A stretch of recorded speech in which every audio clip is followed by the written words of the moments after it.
Moon Gang. Hello.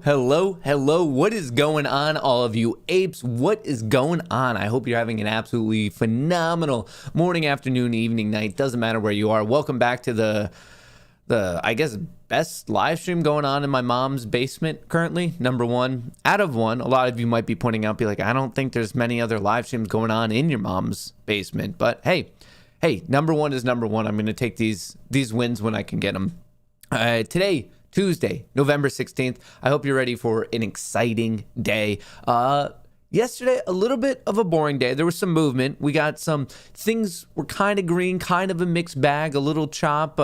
Crypto's having a weird day today. The market overall trying to decide how it wants to react to some, I guess, political developments from macroeconomic developments. A lot of things to talk about, all the way from the government down to individual stocks such as Lucid, Prog, AMC, and Jimmy. We got a lot to talk about. Let me just make sure we are rocking over here. We are good. All right.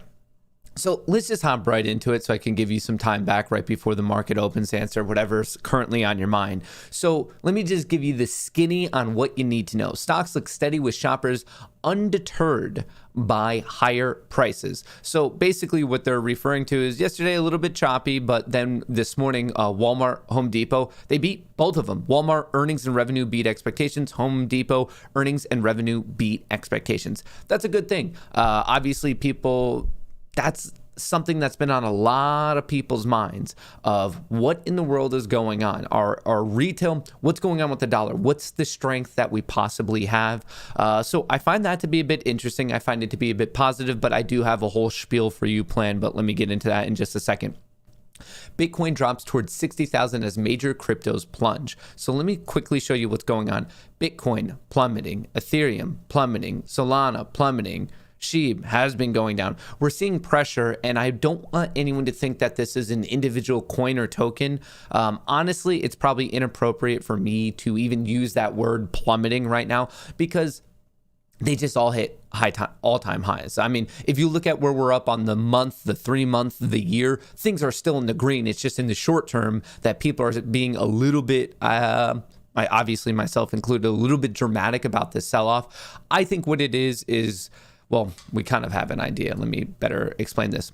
China's state planner said it will continue to clean up crypto mining in the country. So this is time 36 million that China has come out stating something that is not positive for crypto. This one relates a little bit more to energy. China, which is facing an energy crunch, is concerned about the amount of power that it takes to conduct mining operations, which creates new coins and maintains a log of transactions. So all these miners updating the ledger, securing the ledger. This one, it's stating that. And in terms of, I guess when I say this one, it's just an additional comment coming out of China, not the most happy with crypto. This has happened many times this year alone. And every single time it gets hit, people kind of freak out because they're over leveraged. And then you see a sell-off, a little bit of a mini panic. It stabilizes, people buy it, and you give it a couple days, couple weeks, and it returns right back to normal. I don't know if this particular time will be the exact same, but I don't honestly see why it would be any different. For me, the extra capital I have in my crypto account, I will be using to buy this dip. Taxes are not the only reason Elon Musk is selling Tesla. So this is kind of interesting. And it's interesting just because of how Elon chooses to use his Twitter, previously fighting with the chairman of the Senate Finance Committee, most recently fighting with Bernie, and it all relates to taxes. And he's kind of using the social influence of like, you want me to sell. And in reality, he kind of had to sell just because of what's going on with his options anyway. Like he had to pay off a considerable tax bill. Here's the details on that.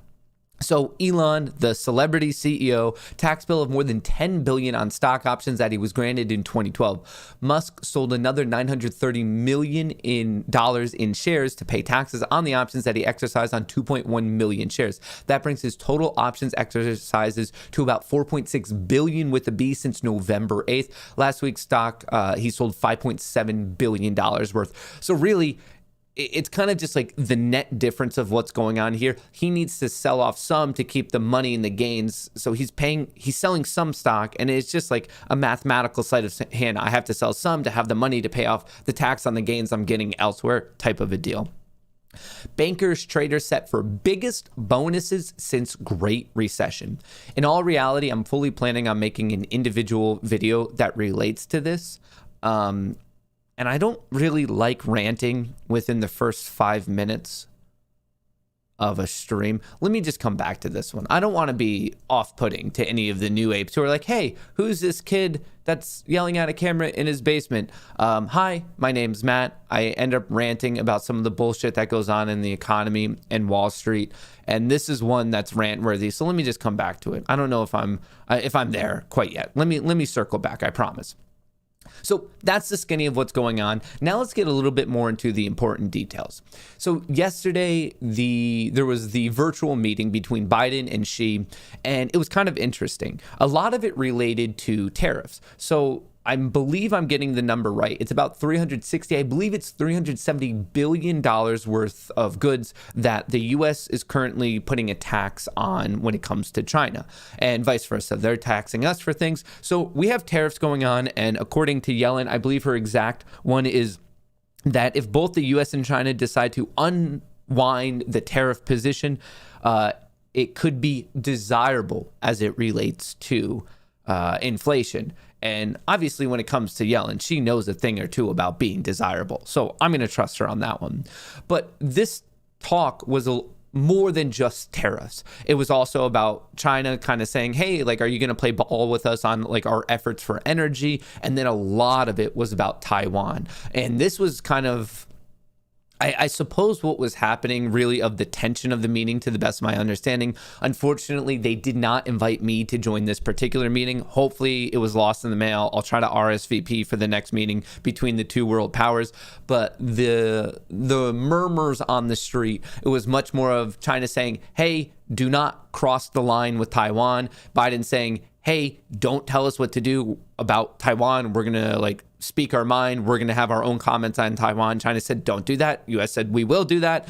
Awkwardness ensued. So to my understanding, that took much more of the, I guess, took a lot more of the emotion of the meeting for these two. And like, granted, it's obviously important, but it seems like these other things, such as what's going on with energy and pollution and global warming and the tariffs between the two, it's kind of playing like second seat compared to what's going on with the tensions with Taiwan. It's important to bring this up because obviously these are two world powers, two global economic powers, and financially, for here, us talking about the stock market, obviously there's going to be quite a bit of overlap of what's going on with individual stocks, individual economies, ADRs, Chinese companies trading on the U.S. market, U.S. execs trying to get into China, which I guess Xi said he will like make it a little bit easier to expand business. There's a lot of things. This is not a 5D. This is like a 6D chess match of what's going on here. Definitely something to pay attention to. But obviously, the tariffs, inflation, very, very important. People were concerned with the Walmart, Home Depot. Are people spending? Where's the money? What's the value of the US dollar? And unfortunately, we have another negative report coming out. Rent for single-family homes surged 10% in September, boosted by pricey for-sale market and job growth. Things are sky high right now, folks. Yes, we can let these nerdy PhD academic economists argue about the exact cause of it, but at the end of the day, things are more expensive. Are you getting paid more? Most likely, that's what the stats say, but not to the same degree that everything is more costly. Even if we just look a little bit about food, beef is up 33%. You have pork that's up 38%, chicken that's up 19%. The CPI came in recently up 6.2%. That's the highest it's been in 3 decades. We have the producer price index up 8.6%, tied for an all-time high. Things are expensive. Food, energy, housing, if you name it, it's probably up. The only thing that I saw had a slight decrease apparently last month was alcohol. So I guess we could look at that as a silver lining. Hey, like that's the one thing that we're like, hey, at least to get through these times, at least alcohol has stayed a little bit consistent. But everything is obviously expensive right now. Now, if you ask me, I mean, I'm 27, and if you believe the Dunn-Kruger effect and me just being a know-it-all millennial, yeah, I could tell you exactly what's going on right now. Obviously, I know the world. 27. Do you know how much life experience you can get in less than 3 decades? And let's say that maybe 6 of those years has actually been paying attention to the world. So with 6 years of experience, shouting at a camera in a basement, do I feel qualified to speak on the overall economy and politics? Of course I do. I'm a millennial. I'm entitled to talk about everything I want to talk about. I'm an expert on it, obviously. So anyway, you have the pandemic. People shut in, people losing jobs. You have things such as automakers cutting back production. You have, related to the auto industry, these car rentals selling entire fleets, things such as Hertz, Avis getting rid of their entire fleets. You have airlines not ordering new jets. You have people being laid off because people aren't flying anymore. You have a lot of production going down, down, down. Across the board, production is down. On top of that, you pepper in a little bit of the weird scenario of serious supply chain issues. Not only are people flying less, production's down, but supply chain. Look at what's going off in the Pacific right now. The ports it's a mess out there. So many ships are being stuck out in the Pacific waiting to enter either on Long Beach or LA. That's adding into it. It's very, very problematic. Very problematic.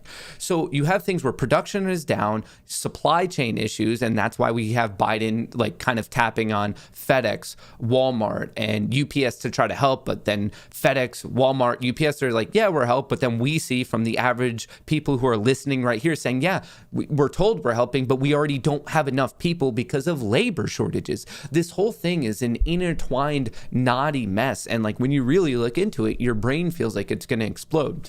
So we have production down. We have supply chain issues. We have inflation just because as recently as March, from a government standpoint, we put another 2.8 trillion into the economy. Don't even get me started on the Fed and everything that they're doing. Literally, as I was about to get rolling today, minutes before we started this stream, we had a Fed member, Bullard, saying that they're actually expecting 2 rate increases in 2022. Interest rates up, that puts more pressure on the economy and all of us. So it does help battle inflation, but like it's such a complex balancing act that we have going on right now. It's absolutely incredible. It truly is. It's fascinating when you go into this just to see how like when you turn one knob, 18 other knobs get like spun and changed, and it's such a dynamic, crazy situation. And it's frustrating because all of this, it was insane. Like I think most people would agree it all got kickstarted by something that was out of our control. If you're watching right now, I don't think I had anything to do with prompting the pandemic. I hope I didn't. I don't think many of you did. So a lot of this was just, it was we were dealt 2-7 offsuit. That's what it feels for all of my poker players out there. It feels like we were dealt 2-7 offsuit. And what's going on is the dealer, the pit boss in the back, the people running the casino, it's just a dumpster fire in the back end. We're just trying to play this game of poker, this game of life. We're doing the best we can. And everything else, like we're at that poker table and everything else is just on fire. People are screaming. We don't know what's going on. It's just a mess right now. Now, with a lead in like that, where the hell is this kid going? Where could I possibly be going? It sounds like that guy in the Mr. Rogers sweater right now is talking a lot about doomsday. In fact, I'm not. What I want you to know is no matter what's going on in the world, no matter what's going on in the economy, there is a way to be successful. There's a way for you, honestly, at the most inherent level, to be profitable off of that situation. My entire goal here is not to fearmonger, spread doom, or anything like that. I don't want to. What I'm trying to do is best articulate the pure situation, because if you know the picture of what's going on, there's a much higher chance of you playing the game properly. Just because you're dealt a 2-7 offsuit does not mean you're going to lose the hand. Sometimes you have to wait for the flop. Sometimes you're just taking a crazy bet on the river. But I'm not here saying, hey, hunker down, get in your doomsday like bunker and like let's see how this plays out. No, not at all. My entire point is here It's just saying, don't be oblivious to what's going on in the world around you, because no matter what's going on, the market's up, down, interest rates, tariffs, all of that, if you know the game, there's going to be a way for you to be profitable. I want you to think of it like that, of understand the chess match you're currently engaging in, and there is a way for you to be profitable off of it, to help yourself, your family, your loved ones, whatever you want to do. This isn't one of those things where like, hey, it sucks and you just have to take the punches. In fact, a lot of retail, some of the biggest percentage gains are actually in bear markets. And it's not necessarily because of the direction, it's more because of the increased volatility. And people like myself, and maybe you're in the same boat, when you have a smaller grub stake, a smaller capital size that you're starting with, you need that volatility to get those nice percentage gains. So I don't want people to, I guess, clam up and be like, wow, this sucks, I hate this game. No, don't think of it at all like that. Think about it as like an opportunity for you to be like, no, I like learning about what's going on. I want to learn the game so I can play it better and actually end up succeeding.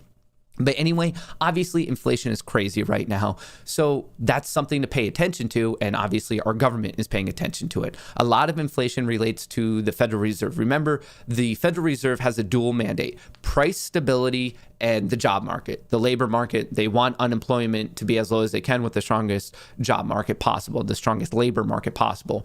And when you're the chairman and there's a lot of discontent in America, on top of the fact that some of your underlings just got caught for insider trading, there's a lot of pressure on Jerome Powell. In fact, if we're listening to the Senator Brown, there's an assumption that we're going to know the new federal chairman before Thanksgiving. So time is ticking. I mean, that's what, a week and a half, 1 week, 2 weeks, week and a half. It sounds like it is between Jerome Powell and Lael Brainerd. I believe I'm pronouncing it right. I wrote it down, Lael Brainerd. Kind of interesting. This is what Jerome Powell is if you've never seen a picture of him, and this is what Ms. Brainerd looks like. There's really not too much difference between both of them. Both of them I would describe as being a little bit more dovish. So when it comes to interest rates and the employment market, you're going to hear the term dovish and hawkish. So dovish is more of, let's keep interest rates low to help the job market. And then that is a little bit more inflationary.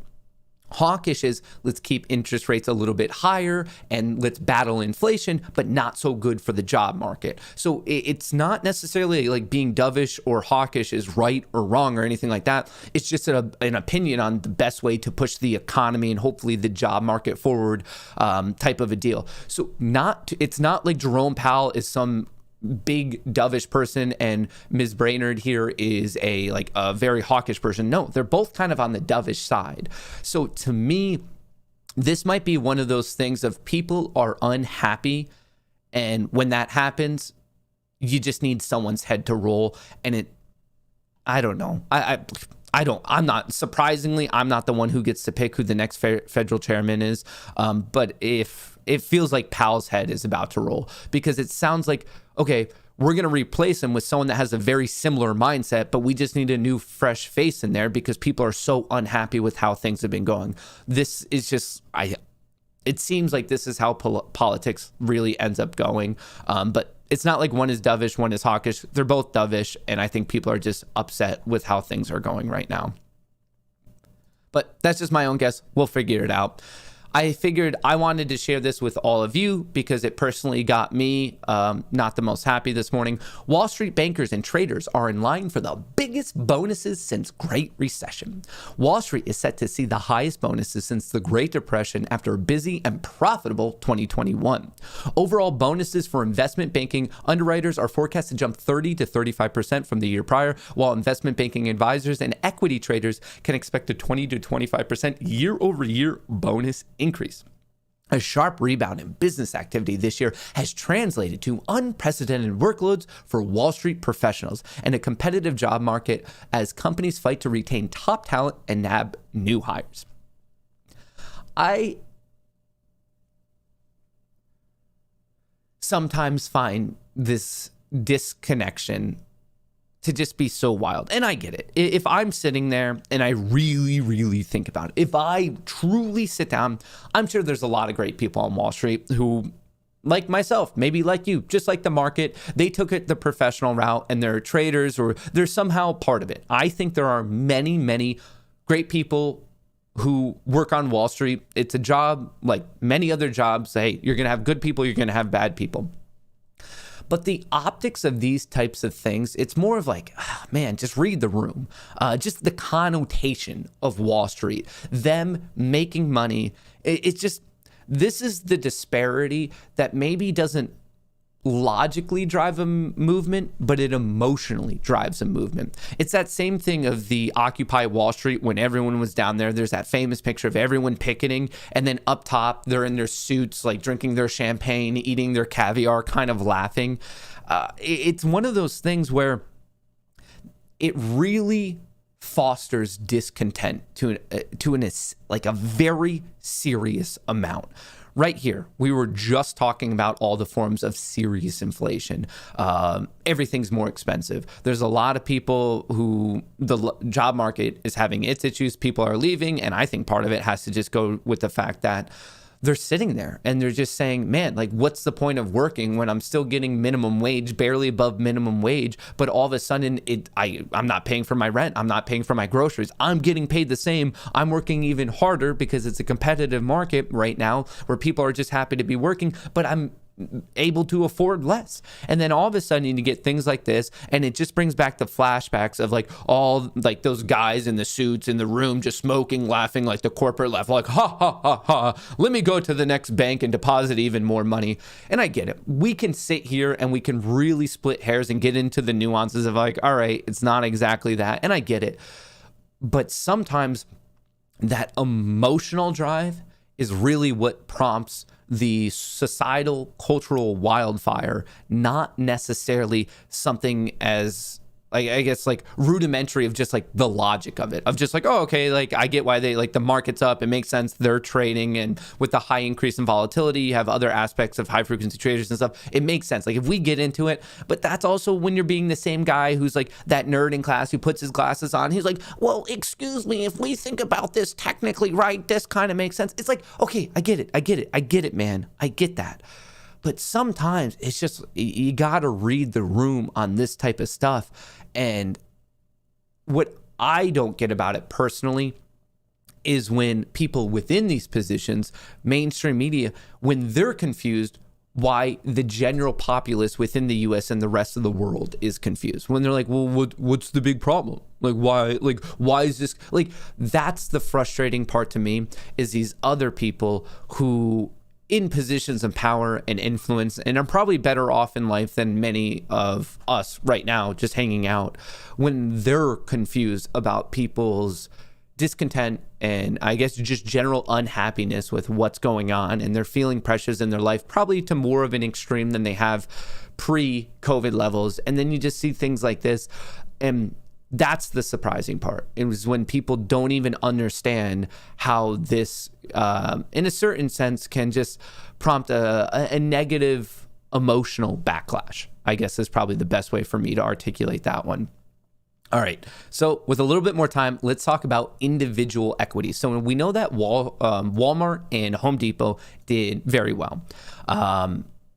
Lucid also beat on its earnings. Lucid trading at 50. I've been talking about Lucid now for 2 to 3 weeks. I've made videos on it all the way back in 2020. I mean, I followed it when it was Churchill Capital. I like Lucid. It's a strong EV play in the US market. It just got the Motor Trend Car of the Year, the Lucid Air.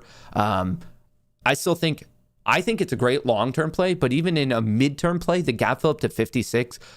For the past 2 weeks, I've been beating that drum. I'm not a financial advisor. I can't tell anyone what to do. I get some trades right. I get some trades wrong. I am not some expert, phenomenal trader. Like I said, I'm being very honest with you. I have nice winning trades. I have very upsetting losing trades. Lucid right now, I feel like I've been expressing my confidence in it. If you happen to get in it, congratulations. Whatever you do, I beg of you to please have your trading plan. What's your risk? What's your reward? Stick to your plan. Are you a long-term investor? Are you a medium-term swing trader? Are you a short-term day trader? It's all up to you. I'm not saying anything's wrong or right. I'm just begging of you, first of all, have a good trading plan. And I think in environments like this, when it runs and multiple days of running, that gets people to be a little bit more chasey. And if you're good at chasing and you've come up with a methodology of chasing running stocks that makes you net profitable, hey, congratulations. I'm jealous of you. I have never really had much success in my career of chasing a stock. It's just sometimes the train leads the station without you, and you just have to wait for the next train. Now, speaking of the next train, a lot of people are talking about the next train being Prog. Prog's another one that I think, I don't even know my first purchase of it. I've been in about it now a month, maybe 6 weeks. Prog I find to be very incredibly interesting. I'm happy with my position. Now, I'm most likely going to get some of a loss from options that expire this Friday. But depending on how things go, I'm very, very interested in getting longer term calls or simply just building up my stock position on Prog. Prog is a fascinating story right now. Let me run you through the details on Prog. Estimated short interest currently 27.6%.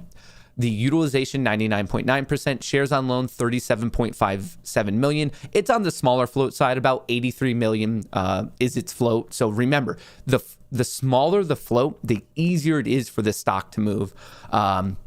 Cost to borrow 193%. The average age of these shares on loan tracking upward 26 days, but I think it's going to continue to go up and up and up. In terms of the options market, there's about 6.5 million shares being represented that are already in the money, with 175,000 call options, so 17 million that could still go from out of the money to in the money.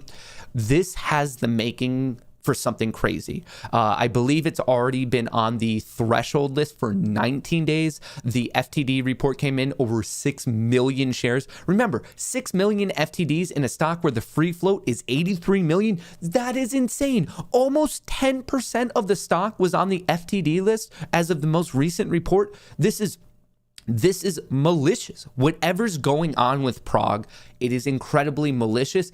And I think the kicker in this entire situation is I think that Prog is truly undervalued. If I didn't know the short interest, if I didn't know the cost to borrow, if I didn't know the utilization, if I didn't know the threshold list, if I didn't know any of these short related data points to Prog, if I just knew about what the company was doing, it has a patent related to the drug Humira, one of the most popular drugs on the planet.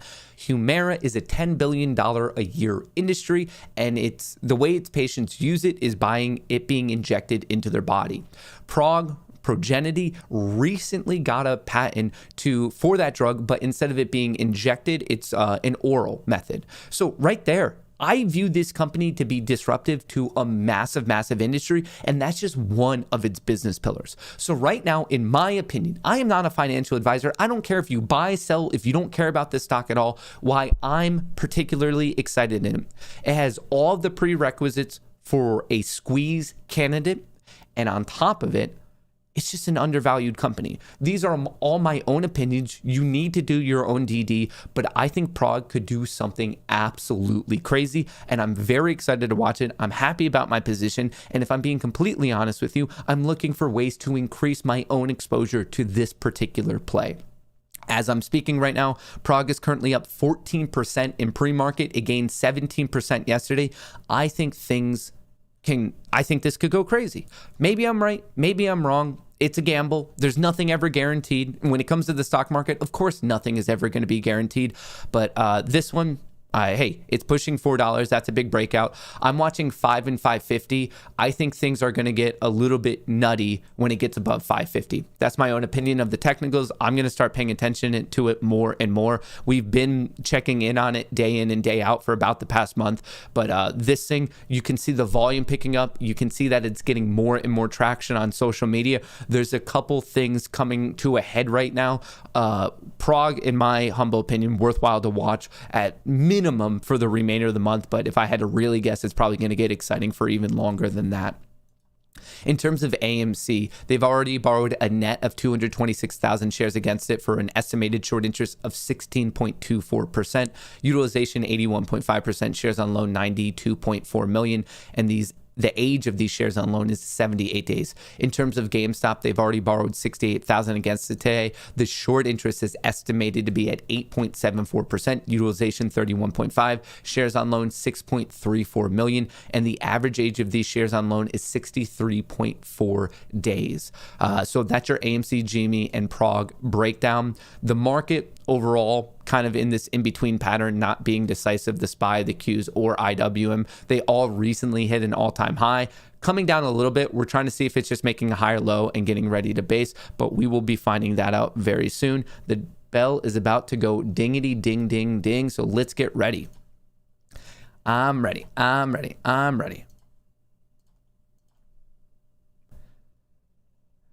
Ding ding ding, the casino is open. Let's get rocking today, folks.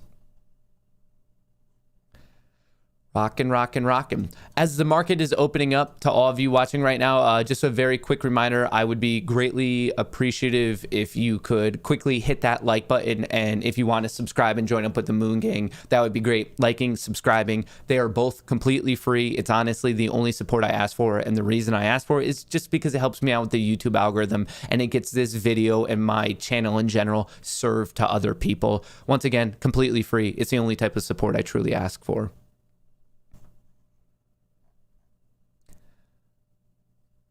After 2 months in Prague, it's been fun. I'm ready. Shout out Wall Street Viking.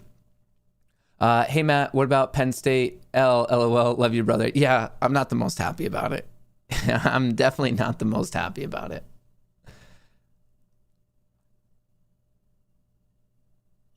Since Prague is also a music style from the 70s, the phrase should be, we're going to the dark side of the moon. I like that.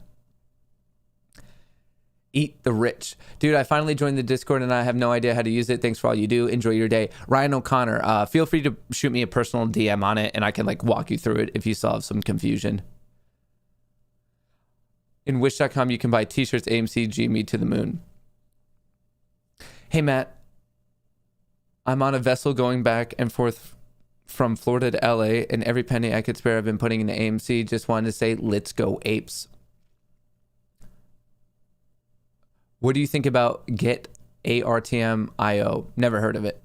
If a person has 3,000 AMC shares and 100 GME shares, and a person B has 1,500 AMC and 400 GME, who's in a better position? I mean, that one is better position. I guess I would need a little bit more detail. It almost just really sounds like if I had to interpret this right, it feels like you're just like saying, all right, who has the better potential? And it's tough to say because we know AMC and GME are both capable of going wild. So then that's just getting into the semantics of like, who do you think is going to be a bigger percentage gain? I don't know who I think will have a bigger percentage gain, AMC or GME. So because of that, that's why I own both. I think this is a good setup for your mom joke. AMC and GME, everyone has their own opinions. So whatever you feel more comfortable in, I guess that's where you should put your own money. To me, I am deathly afraid of missing the movement. Like, I don't want to be all in on one because what if it's the other one that has a bigger percentage gain? So for me to alleviate that fear, I'm in both. If you like one more than the other, okay, that's cool. I don't think that's problematic. Like, do what you think is best for you. I'm doing what I think is best for me. Hence why I have a position in both. I don't know if we could compare them really like that. For example, AMC has a higher short interest, but GME has a lower float. There are stocks that are companies in two wildly different business sectors. So at a certain point, I know that they both have very devout followings. I'm afraid of missing the ticket on either. So I got a ticket to the moon with both of these particular rocket ships. Maybe they both go, maybe one goes, maybe one doesn't. I don't know. That's, for me, in a certain way, I feel like I'm mitigating risk by being in both. And now the newest one is Prog. I mean, geez, very excited about that. So we'll see how Prog plays out. A lot of this No one can tell the future, folks. I don't know how it's going to play out. Maybe it's a completely different stock that none of us know of at all that's going to be like the best gainer of the day. Of course, that's a possibility. You don't know. And that's why it's always a game of balancing out your risk to reward and seeing if your particular bet plays out the way you thought it would. I'm getting smoked by Tesla. Absolutely smoked by Tesla. Did Prog get halted? No. And you know where I could buy Prog in the UK. So for Prog, you would need a proper brokerage that has connection to the NASDAQ.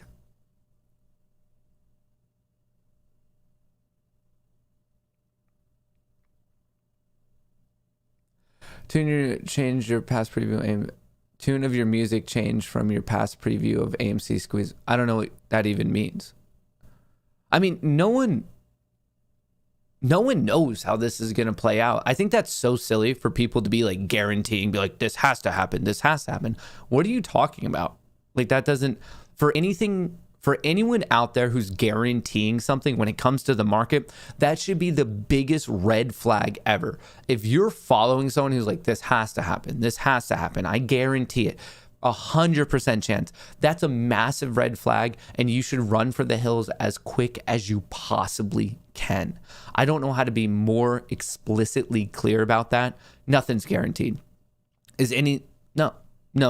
When it comes to the market, nothing at all is guaranteed.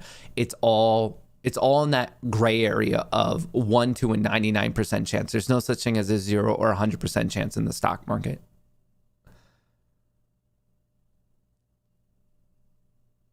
Prog on 212 in the UK.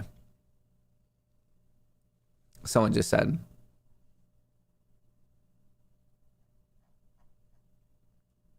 Did you buy that crypto dip? Not yet. I strongly believe the dip is to be bought.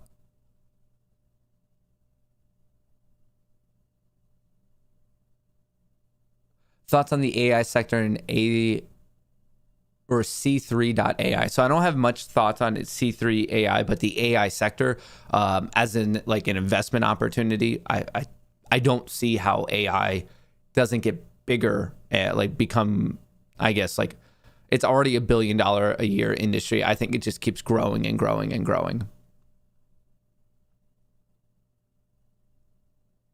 There's only two moods for trading. This is bullish. This is bullshit. Could you do a shout out to my daughter, Maya, listening and waiting for school to start? Thanks, brother. Happy birthday. Shout out, Maya. I hope you have a great day at school. I hope you learn a lot about space travel. Hope you learn a lot about space travel. All right. What could I do here? I think it's time for me to just take this loss on Tesla. Lock in the loss. Let's see what we could do. Let's see.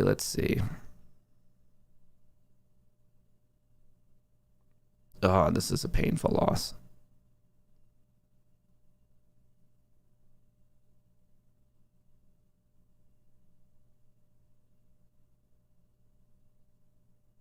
All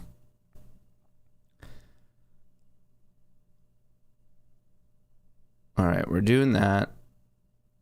Let's see if I can actually get out of Tesla here. Wow, huge percentage loss. That sucks.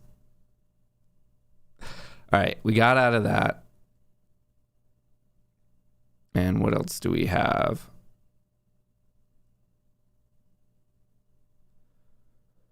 Let's see.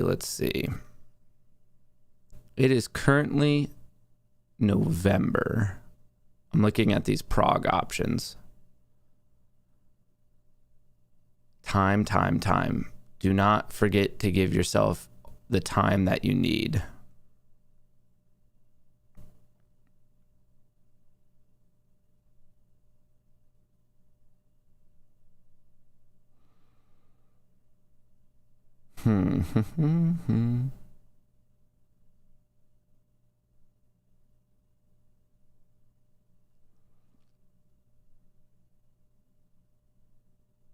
I'm looking at the Decembers.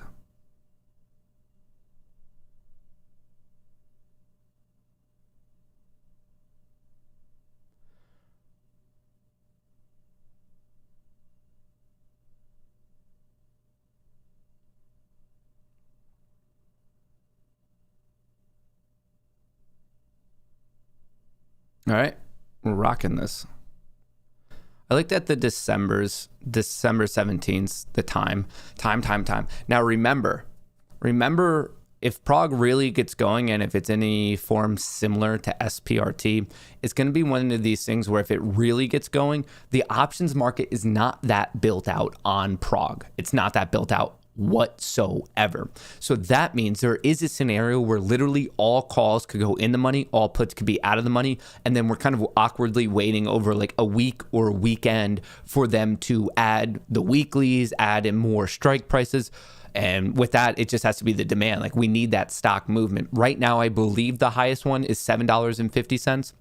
It just ran into resistance right there at $4.40. But on Prog, it's if we get that move above 750 and the volume really picks up, there's going to be, like I said, that awkward in between where we're all just kind of waiting. And then from there, one of the days they're going to be, okay, we're going to add the weeklies, we're going to add more strike prices. And if we get to that point, just basing off how like insane things went with SPRT,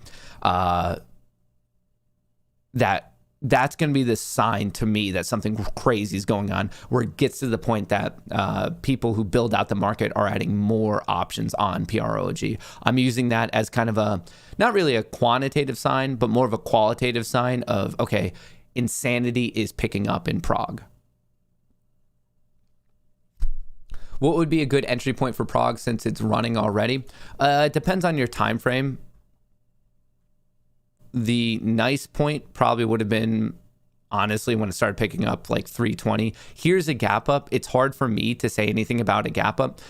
What risk are you comfortable with? Right now, there is this risk of a gap fill back to 350, and there's additional risk down to 290. So whatever it is, look at the chart, whether you're on the daily, the 1 minute, the 50 minute, the 30 minute, what point do you want to risk? And you look at that risk point, you do the math accordingly, and you say, how much money am I willing to lose on this trade? And okay, you're willing to lose X amount and your risk point is however far away. You just do that quick math. You do that quick arithmetic and you figure out, okay, based on this risk and how much I'm willing to lose and my risk point is X far away, I can buy this many shares. That would just be a very quick breakdown of it. Do you want to play it really tight and risk 420? Do you want to risk $4? Do you want to risk the low of the day? Do you want to risk the gap fill? That's up to you. I mean, I can't tell you what to risk. For me, I've been in it for a bit, so I'm very happy with my position. I just got some December calls on it. I'll let that run for about 2 weeks. If I'm not happy with the action, I'll probably roll it out to January's. But that's just where I'm at on everything. But I've been in this play for a little bit now.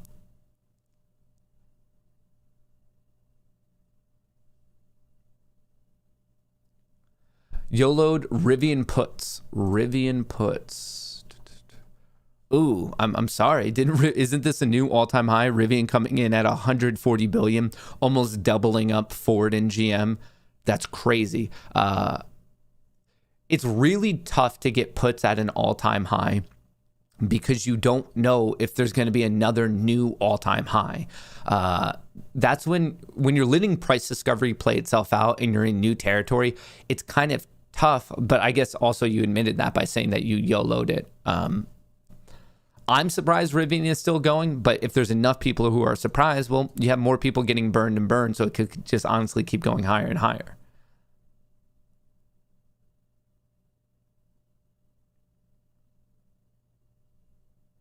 Prog is hitting 420. Prog is available on Trading 212 and Interactive Brokers in the UK. Shout out Chris.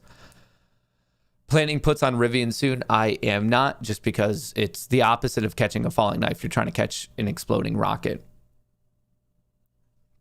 Let's check in on crypto. Okay, people are now engaging in the dip buy on crypto. Looks like it's finally turning back around. Look for Bitcoin to get above 61.5. Look for Ethereum to get above pretty much 4,400. Look for Solana to get above 233. And look for SHIB to hopefully get this trend line breakout. So people right now are buying the dip. S&P 500 looking good. The Russell is struggling on a relative basis. The SPY and the Qs are both looking good.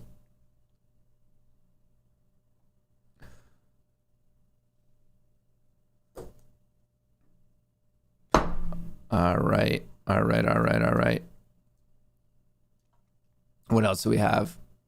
Prog went all the way up to this resistance at 4. I mean, I don't even know when I mapped this out, but it had to be had to be a bit ago. Where did we previously map this out? Must have been the high from October 27th. So look at that. Look how much these things come into play. Rejected, and that was October 27th. We're all the way at November 16th. Still an important level. AMC, solid, 42.26 right now. I like that. I very much like that. One of the interesting levels on AMC today will be this trendline breakout of basically 43, 40-ish, 30-ish. Another attempt to get out of here. Would love to get above the high from October 19th at 44.50.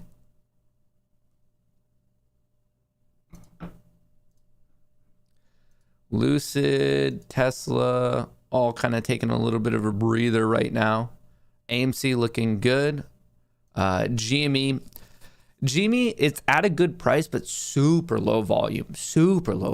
I would love for volume and excitement to return to this. That'd make me feel a little bit more comfortable.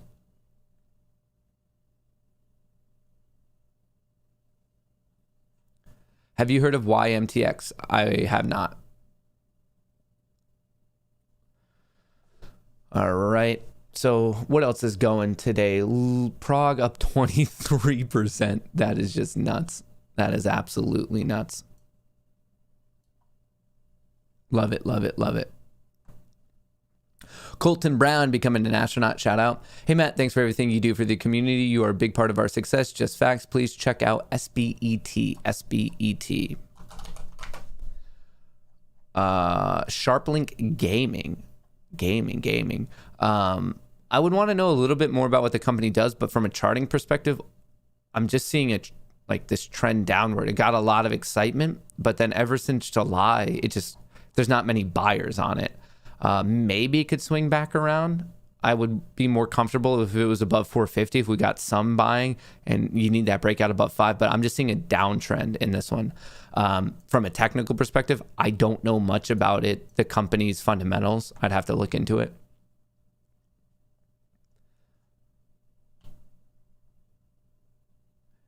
For the people who are asking, are you chasing if you're getting into Prog right now? There's not a definitive answer of, yes, this is chasing, no, it's not chasing. It's very dependent on your time frame and just your perception of what the risk point is.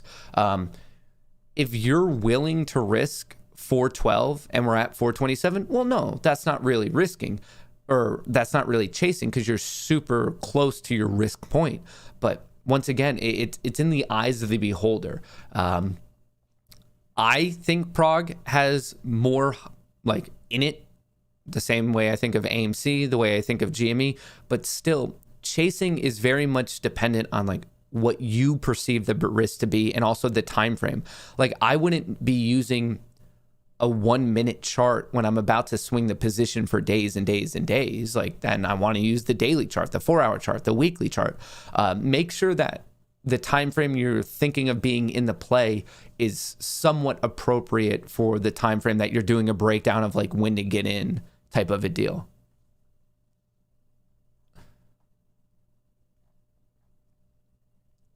Chris Woodward, shout out. Tesla getting that little bit of a bend. We have the SPY looking good, the Qs, IWM finally waking up right there.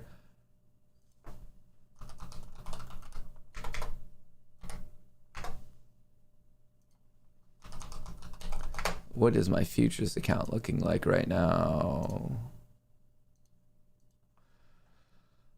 AMC has a current intraday high. Oh, I need this code. All this two-factor authentication stuff. We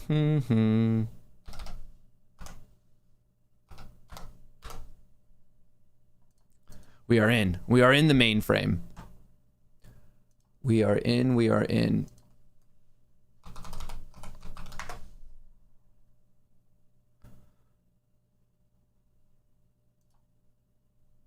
We are in. We are in. All right, we'll let that go. Will you please tell Derek Prog is going to the moon, not financial advice? Thanks, Matt. Gang, gang. I hope it's going to the moon. Like I said, not clairvoyant, but to me, it meets all the check marks of a play that's worthwhile. I think it's an undervalued company to boot. So when I think a company is already inherently undervalued, and then it has all the check marks, high short interest, lower float, high cost to borrow, the price action's getting exciting. It's being spoken about more on social media. There's so many things coming. I think the odds of this situation are good. Now, are the odds a guarantee? Obviously not. But to me, I just put more money on it.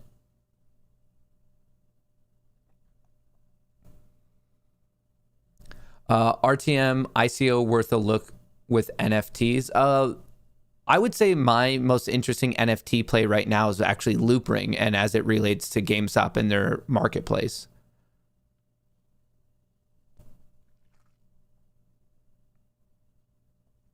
What do you think about identifying self with crypto? I don't quite know that.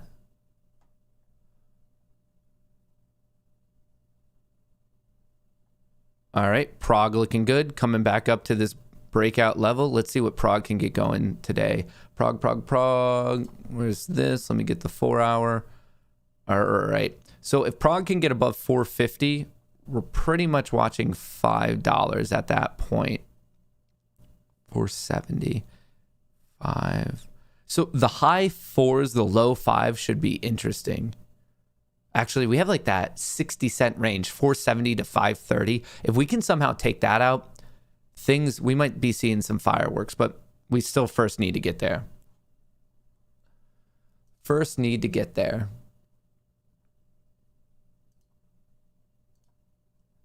SNDL, is the marinara industry moving again today? SNDL looking a little bit weak now. Looks like it got exciting and then is kind of coming back down. I would want to see if it actually bases and starts to turn back off of that. Let me go to the 2 hour on this one. Yeah, it looks a little bit heavy right now. I would be, if it starts to swing, if it pulls that U-turn, that could be an opportunity. But I'd first want to see like the U-turn actually getting pulled. And also in that industry, I like Tilray far more than I like SNDL. It's just a bigger company. It has more name recognition. There's just various things going on that would make me want to favor Tilray over SNDL. If I like an industry, I find it most reasonable from a risk to reward ratio to play the most successful companies within that industry. So for example, if you like the semiconductor industry, that's why I'm biased towards NVIDIA. I'm bullish on the sector. I think rising tide raises all ships, but I think the best risk to reward setup is always going to be on the one that, like I said, has the most recognition. And that's definitely Tilray. It's just a bigger company. I think it's the biggest Canadian marijuana company like out there. I think, once again, I'm not against SNDL. I think money can be made, but just to me, either the biggest company or an ETF that just tracks the sector, especially with what we're waiting on there. Like we're just awkwardly waiting on the, what is it, like federal progress to be made. So it's really not a technical play at all. We're just sitting back waiting on the federal government, which who knows how long that could take.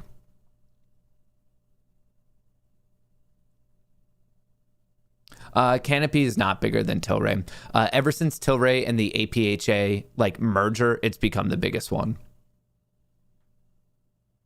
What's going on with Prog? People are excited. People are starting to realize that it's an undervalued company that has all the prerequisites for a squeeze candidate.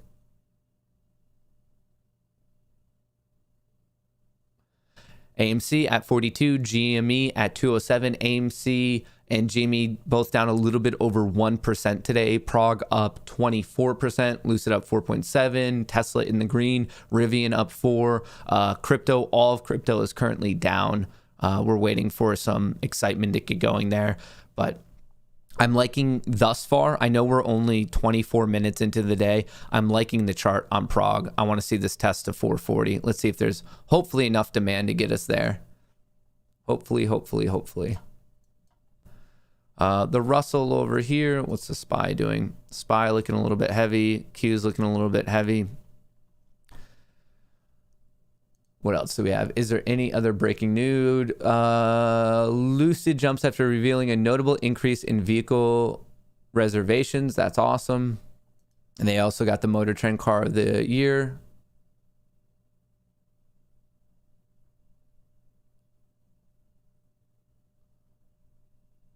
Walmart CEO Doug McMillon, CNBC interview, has seen a significant change in labor supply after the government stimulus went away.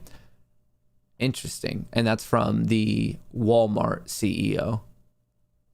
That was tweeted out by Charles Payne. According to Tyson Foods, pork is up 38%, beef is up 32%, and chicken's up 19%. That's from Tyson Foods. Rivian has now passed Ford, GM, and Volkswagen in market cap, in their market value.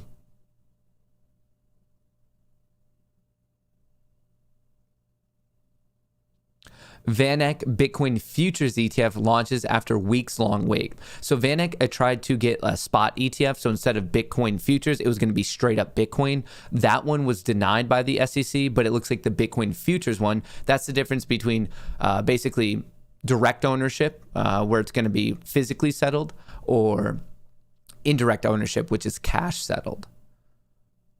So it's good, but I would argue that a spot ETF is even better.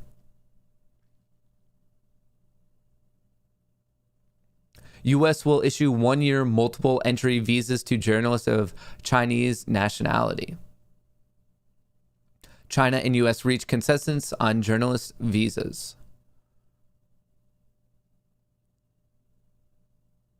This is the third VanEck fund related to Bitcoin futures to launch in the U.S.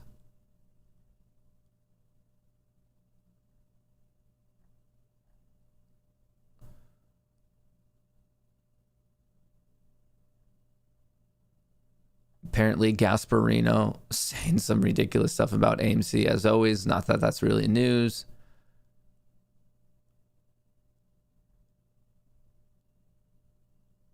Wow. All right. So that's some of the hot news as we're coming out of the gate, as we're waiting for Prog to come up to $4.43. Cut my Prog 350 calls yesterday. Did the same thing with SPRT. Sold the day before the rip. F me, I'm terrible at this. Hey, man. I mean, with it, I think that's why I find it easier before your play to have the plan completely laid out. So if you shouldn't be beating on yourself if you stuck to your plan. If you have your plan and you're like, you know what, this was my entry rules, these were my exit rules. If you stuck to it, there's no reason to beat yourself up. Like coulda, shoulda, woulda.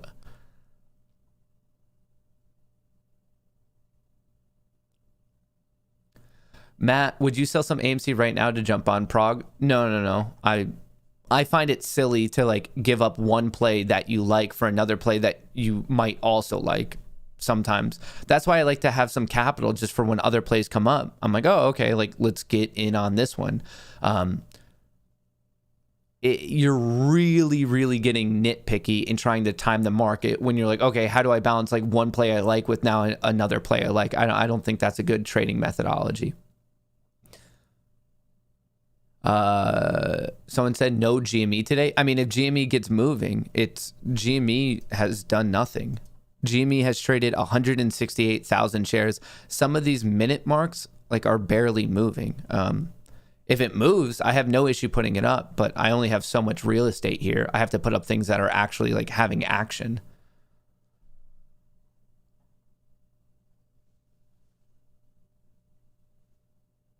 Hey, Matt, thanks for all you do. I've been watching your videos daily for a hot minute and very much appreciate your humor and opinions. What are your thoughts on BBIG? Check out the Ortex in the chart. So let me first look at the chart here on BBIG. Not looking the best.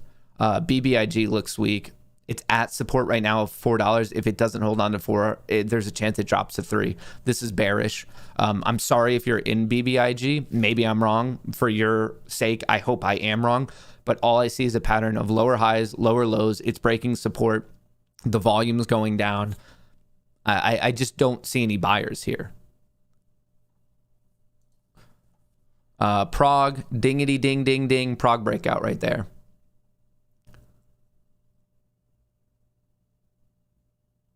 $107 million out of job right now. 168 ships stuck out at the ports. That's crazy. That is absolutely insane. All right, Prog coming up to its region that I'm particularly interested in. 470 to 530 is what I'm interested in Prog. Actually, now that it's going, are my calls already up? I just need Prog to do well to make up on all my Tesla losses. That's my real secret. Yep, we're already up 14% on this. 14% for the point of entry on the newest Prog calls. The November ones, I'm not feeling the best about. So we rolled those and then actually increased the position for the December ones. Matt, could you please talk about the reason why the crypto market could be down and what's next? So the crypto market's down probably because it was still, from a technical perspective, needed a little bit of a breather. But on top of that, China came out with more statements. I see some things on social media are saying, wow, crypto's down right after I think people are trying to tie it to Adam Aaron announcing SHIB. That has literally nothing to do with it. The entire crypto sector took a hit that is exponentially larger than the entire value of AMC and GME combined. They are not swinging a multi-trillion-dollar asset class to somehow stick it to a $20 billion movie theater chain or a $16 billion game chain, game selling business. A lot of people, and I don't think it's healthy, and that's why I want to talk about this. I think it's very important. There are huge other interests and asset classes and equities going on outside of the world of AMC and GME. I know this is popping some people's bubbles, but not everything that goes on related to markets, futures, crypto, options, and stock is related to AMC and GME. Right now, crypto took a hit because of additional negative comments from China. We've seen this time and again. They did not tank. I shouldn't say tank. They did not hit the entire crypto sector to the tune of a couple $100 billion to stick it to the retail who owns like billions of dollars. Like just the number, it's a drop in the bucket scenario. Prog. All right. We are now in that region, 470 to 530. Let's see how this plays out. The Proglodites are showing up. The infrastructure bill requires 1099Bs for crypto. So, yep, taxing the infrastructure bill, they kind of snuck that in there. There's various things that are causing the crypto world in the short term to run into a headwind. But once again, just to reiterate, do I think that the crypto sell-off has anything to do with AMC and GME? Absolutely not. Do I think that the crypto dip is to be bought? In my personal estimation, yes, but I'm not a financial advisor. Do what you want with your own money. If you want to play with me, cool. If you want to play against me, cool. Let's see who's right. Thoughts on HITI? Not the biggest fan. I think there's just better plays here. I could bring up HITA. Very quick. HITI. Specialty stores, High Tide. So I just want to bring up that it's a small company. You have 415 million. Once again, if there's an overall benefit in this sector, the marinara sector, it's going to do well. But if you look at it compared to something like Tilray, we're looking at the market cap of 390 million versus 5.7 billion. Tilray is far, far larger. Far, far larger. SNDL is 1.7 billion, so that's bigger, but still Tilray's 4 to 5x. What's Canopy? Canopy Growth CGC is coming in at 5.5 billion. So Tilray and Canopy are the biggest right now, with Tilray being slightly larger than Canopy. But when I like an industry, I very much am interested in playing the two biggest ones. Prog. How are you feeling about NVIDIA's earnings call tomorrow? Bullish. But also, I'm not in any way interested in playing NVIDIA in the short or medium term. To me, NVIDIA is just an amazing long-term hold. I think it's the way technology is trending. I think it's the way society and culture is trending. NVIDIA is the gold standard of processing chips. The desire for it is very high. The supply is currently very low. I think it'll do well in the short term, but I am in no way interested in trading it in the short term. I am a long-term NVIDIA investor. AMC flat at 42 currently. SPY kind of picking up right here. IWM, let's see what this one's doing. How are the Qs doing? Qs are looking good. GME hasn't traded 200,000 shares yet, unfortunately. Lucid swinging back around. Prog looking great. Rivian swinging back around. BGFV looking a little bit weak on the intraday. And Tesla also actually having a pretty solid day. All right, we're right in that region. So obviously between 470 and 530, you have that key psychological level of $5. So if you're looking for a specific point to watch, we could watch $5, but it's more of this region. When it comes to the stock market, sometimes you can like pick an exact one, but most of the time you're going to care about regions of support, regions of demand.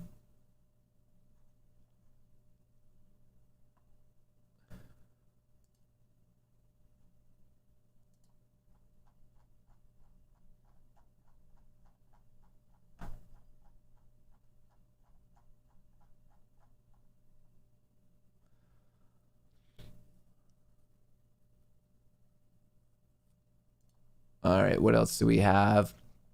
Shout out to, oh wait, why is my Discord? Just so you know, if you want to join the Moon Gang Discord, it's in the description of the video. What is this?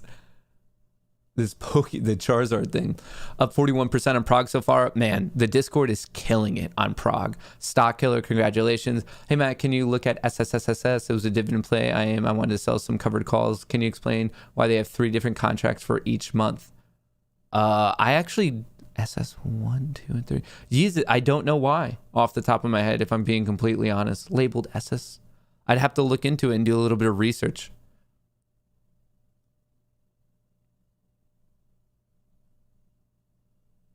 Check out the flow on Rivian. Yes, 51 to 49. Pretty split, like equally split on the Rivian flow.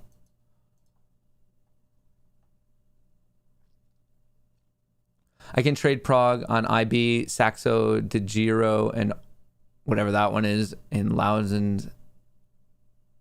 Not available on Revolut or eToro. So for the people across the pond, SAXO, DeGiro, IB, but not on Revolut or eToro. Must not have the connection to the NASDAQ.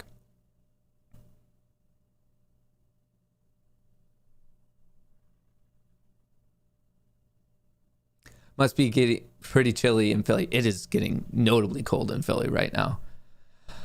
I have a lot of January calls, $2 to $7.50 on Prog. Want to convert some to shares. Any best strategy on selling calls to gain the capital exercise options for the 100 shares, or just selling the call and buying as many shares as you want with it, or any things I should be thinking should and shouldn't do? I mean, it depends on the complexity of your situation, but it might be beneficial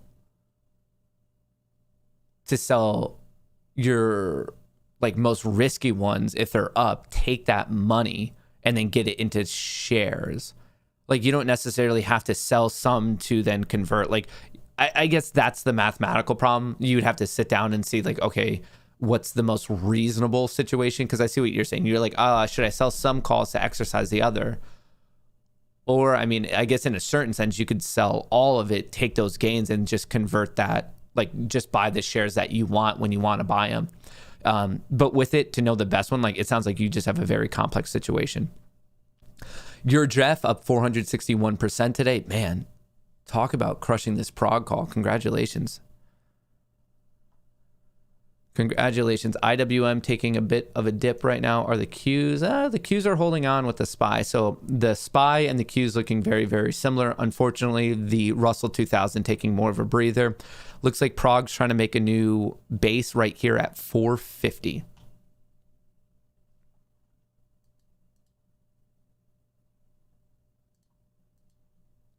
Hey, Matt, longtime listener, first-time super chatter. Can you check AMY? They have a patent technology recycling used batteries, recovering 99% of material. I mean, that sounds cool, but what's the chart look like? The chart does not look that good. Something's going on. People just aren't buying it.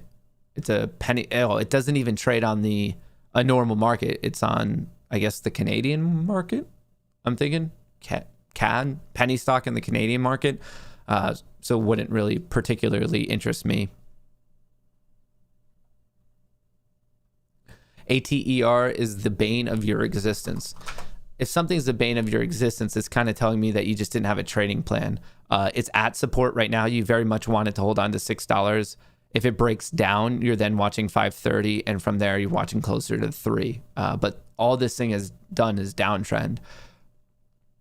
I think there's a lot of this methodology, even Prog right now with the exciting one. When things move previously, BBIG, BGFV, all these things that move, what's your plan? Even if you hopped into Prog right now and you're like, I get it, man, I get it, I'm chasing, I just want to have some fun. Okay, you chased it, you created your position, but now what's your plan? How are you going to get out? Are you looking, what's your reward? Like, at what point are you like, yeah, I'm happy with these gains? How are you going to try to play that out? And how bad does it have to go for you to like pull the ripcord and be like, oh wait, this was silly, I shouldn't have chased? It's what is your trading plan? When you let something just, I guess, beat you up too much, it's signaling, at least to me, I would interpret it that way, like you just didn't have a trading plan. So for anything, no matter what crypto, future, option, or stock you're in, what is your trading plan? Hey, Matt, when the squeeze happens for AMC, you recommending doing a limit order rather than a market? Yes. I'm trying to think of a scenario where I think it would be better to do a market, and I just don't. I can't come up with one. Maybe a stop market is good. Stop limits can get skipped over, so probably a stock market.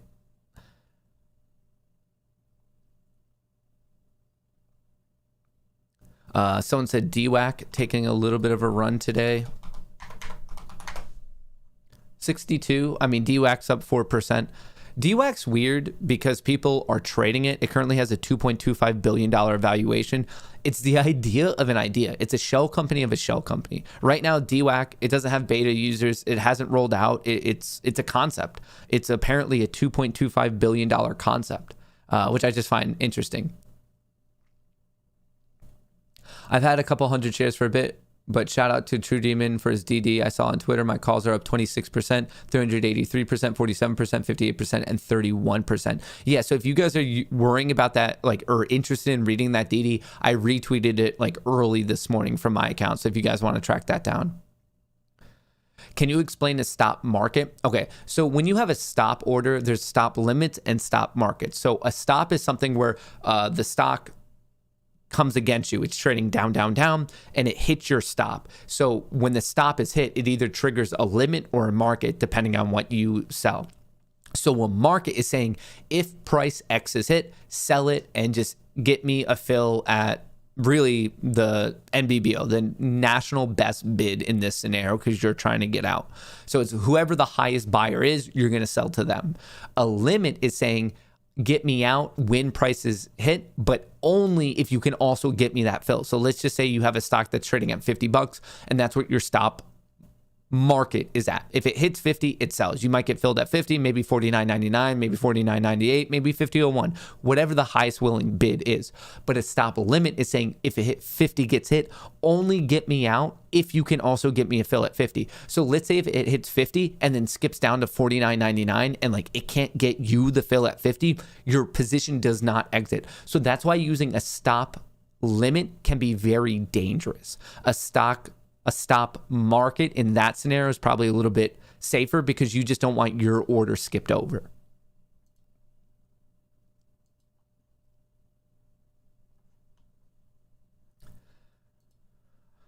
The volume on Prog is crazy. It's already doubled up its 10-day average volume. Its 10-day average volume is 40 million. Today, we are 45 minutes in and we've already traded 88 million. We've doubled and we are 45 minutes into the day.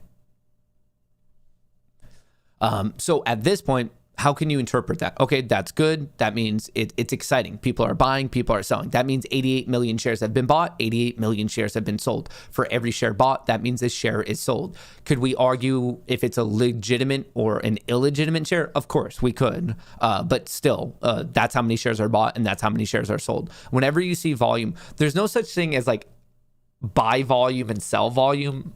That's kind of a misnomer. You're going to see people say that. And most likely what they mean, depending on your data source, is buy volume is how many buyers and sellers met on the ask, and sell volume is how many buyers and sellers met on the bid. But remember, for every buyer, there is a seller. For every seller, there is a buyer. You can't buy something from like the ether, from nothingness, and you can't sell into the ether. You can't sell into nothingness. There has to be another player on the other side of the trade. So right now with Prog, we've traded 88 million shares, as in 89 million now. That's how many shares have been bought. That's how many shares have been sold. And it's just going to keep going. This might be easily a 200 million share day, 200 million like volume day. Prog chart looking great for a squeeze chart and still under fundamental value. I mean, I don't know what a chart would look like personally that looks great for a squeeze. I mean, I see bullishness and I see bearishness, and right now Prog looks bullish to me, but I don't know what something would actually look like that tells me of like, oh, it looks like a squeeze. I mean, I just pay attention to the levels of resistance. I'm like, oh, okay, we got to break out here. Great. Let's go to the next one. Oh, we got to break out there. Great. Let's go to the next one. Right now, Prog's trading at 465. I'm watching $5. After that, I'm watching 530. Mario, is AMC being shorted now with the amount of ammo they have left? Stonko Tractor says none left to load. But Stonko Tracker is not a good data source when it comes to shares left. Stonko Tracker is sourcing its data from interactive brokers, which is one broker. So you're getting one broker out of all the brokers in the world that could be lending out AMC. So you're getting a small portion of the overall picture, and that's actually where Fintel gets theirs as well. So are Fintel and Stonko Tracker accurate for the data that they have? Yes, but the data that they have represents a small portion of the overall situation. AMC right now has a utilization of 81.56%. So if you look at the current shares on loan, that's saying that there's about 18 million-ish shares. If we just do the ease of math, like for easy math, let's just call it 20 million.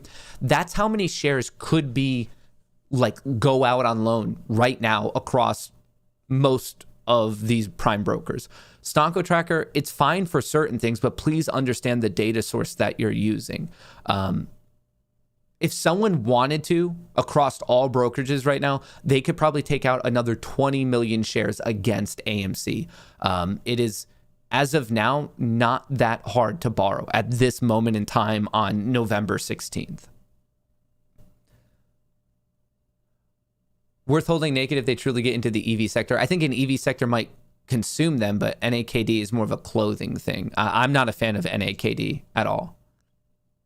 Basing it off of SPRT and June AMC chart, I would not, like, they're two different equities. Like, they have two different groups interested in them. Comparing charts like that of like squeeze things, it's just not enough data points. You're using two data points on that one.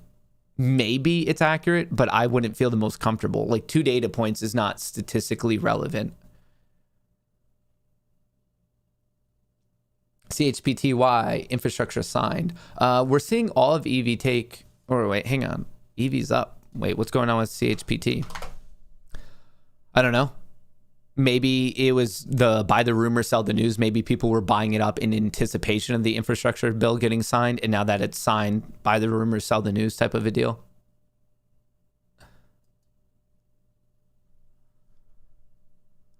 All right, let's go back to IWM. IWM selling off here. Let me move Prog over here, and then let me move IWM over here. So as the Russell 2000 is selling off, we're seeing AMC sell off. The SPY is holding, but GME, it's down. GME has very low volume as of now. I mean, some of these minute increments, it's just not really trading. 247,000 shares. We need more excitement and enthusiasm getting back into GME. One of my, I feel, legitimate complaints about GameStop when I think about it relative to AMC is I love how the AMC, they talk to their people. Do I think it's funny that Ryan Cohen puts out cryptic things here and there? Yeah, 100%. I find it humorous.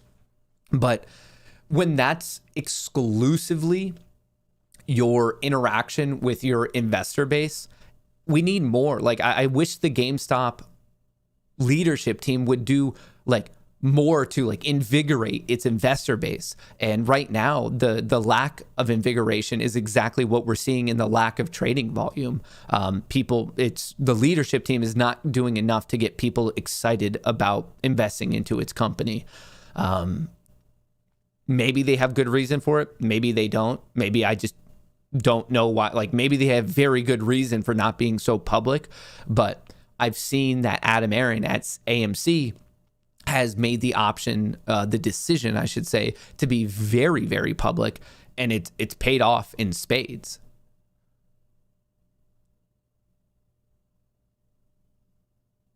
I normally don't tell my enemies my plans. I mean, that doesn't, you're not telling, it's, what? What does that even mean? It's, you're updating the public about the positive things going on with your company. If you get the public interested, that's when they buy. They're like, oh, I love the sound of that. Think about how much GameStop's news about NFTs in the marketplace. And those were just kind of assumptions looking at the GitHub repository. I know that people are talking about Ryan Cohen's gag order. Folks, there's other people on the board. There's other people who can talk at GameStop. Like, we know that. It's not like Ryan Cohen is the only one who can speak. There's other people on the board. There's other press releases that you can push out to the public. Like, it's not a team of like one person.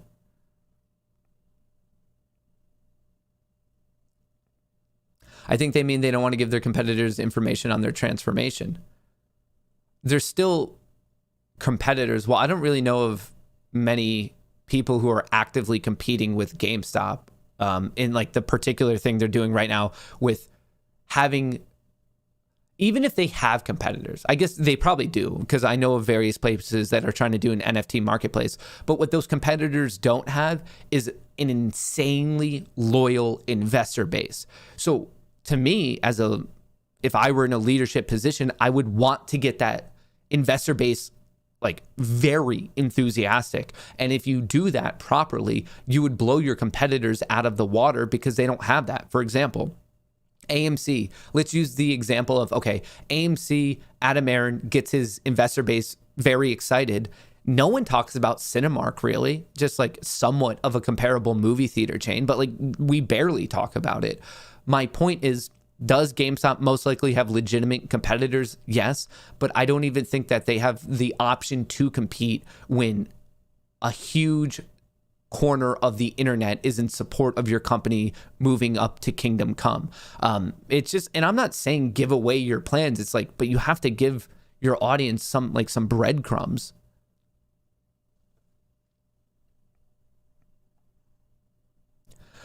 Bought some calls near the end of the day yesterday for Prog, up over 400%. I am a dumb ape. Shout out. Chris Ann, what's going on?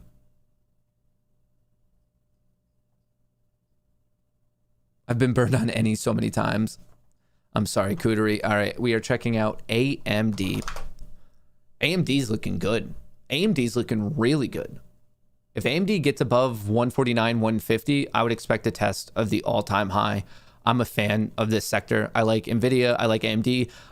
Do I like NVIDIA a bit more? Yeah, I do. But I still really think that AMD can make you some money. Just look for it to break and hold 149, and I would be looking at that test of 156. You could also kind of double check it with the Qs, the NASDAQ.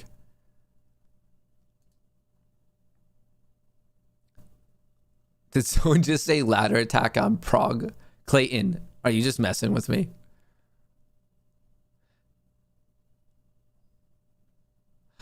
I'm stupid. Can someone tell me why options make more percentage gains? No, you're not stupid. This is a good question. It's because options are a derivative asset class that have 100-to-1 leverage. Why are the colors in the bottom left off? That's just how TradingView does it. If you like add more or less, like if you just have two, they just want a little bit of divergence between the screens to make it, I guess, look easier to see. Dark pool ladder attack on French houses. Reverse ladder attack on AMD.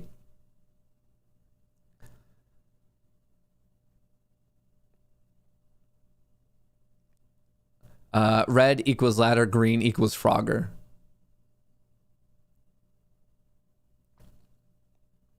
GME B DRSing hardcore, not that many left. So one thing I don't understand about the GameStop DSR support, and please, if you're listening right now and you are a GameStopper who supports DRS, let's say in a fairy tale land that you can get all investors to DRS it. Like, let's just say you wave your magic wand and you say, yes, all investors will now DRS their shares of GameStop. What number are we going off of? Because, like, for example, in AMC in June, we knew about 80% were retail. We don't know the percentage of retail ownership when it comes to GameStop. I don't know if that number's ever been publicly like announced. I don't know if they've ever done that share count. So that's one thing I get confused about with DRS is if you're shooting to get a high majority of retail to DRS their shares, how do you know when you're even close when we've never gotten that share count number, especially not recently? So it seems like you're shooting for a target, but you don't even know what the target necessarily is. So people are saying, yeah, we're trying to lock up the float, but if retail doesn't own a high majority, how do you lock up the float then? Because you're not going to get institutions to DRS it. Why is this guy so blah on GME? What are you talking about? Why do people, like, folks, when it comes to GameStop streaming, like, that's what honestly made me. That's what I'm, to this day, for people who talk about GameStop, I'm still one of the biggest streamers of GameStop. I have my money in GameStop. I'm not blah, I'm being realistic. There's a difference between being blah and like just actually having an adult conversation trying to figure out what's going on. That doesn't make sense to me. GameStop, I'm in it, 206. It's just not moving right now. Like, what?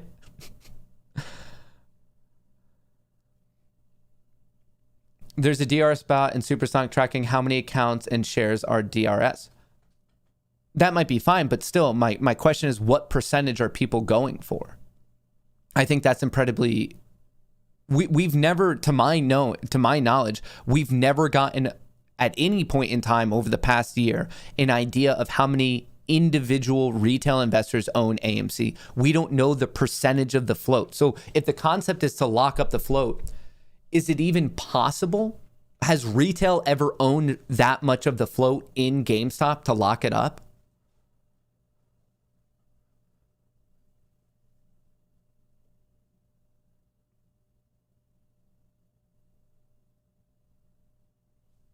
What is this? You are talking to every sector of person. You're going to get simple brain lashback anytime you make an opinion on something. Pretty much true. Pretty much true. I mean, even with, I guess I'm expressing a thought as it relates to GameStop. Just looking at Prog looks very strong, by the way. But even if there was that same concept with AMC, we know we can't lock up the float because at most, as of June, we owned 80%. Do I even think we should use that number anymore? No, because it was early June. Literally the first week of June, we know that 80% of the float was owned by retail. So to me, that metric is in no way usable. It could be higher, it could be lower, it could be the exact same. I don't know. It was from early June and we're right now halfway through November.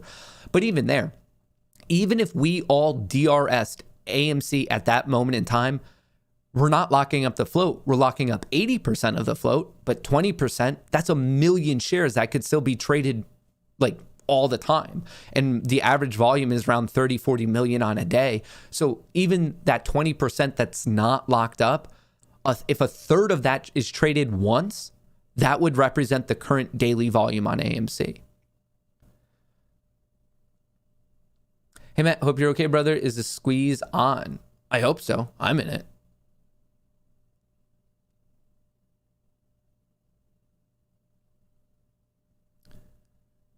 C-Pames, the voter turnout was 100%.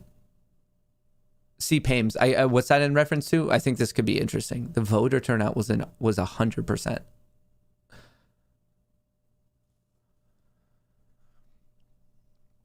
The solution for AMC to offer a simple 0.01, a 1 cent dividend to do a proper share count. You don't need to do a dividend to do a share count. You could just do a share recount without doing a dividend.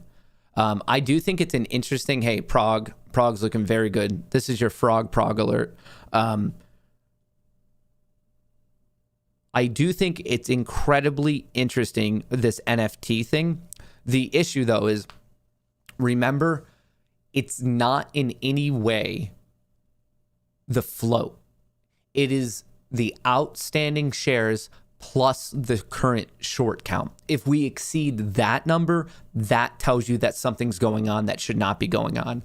If we, through like an NFT, register all shares, we're like, hey, 500 million, we're good.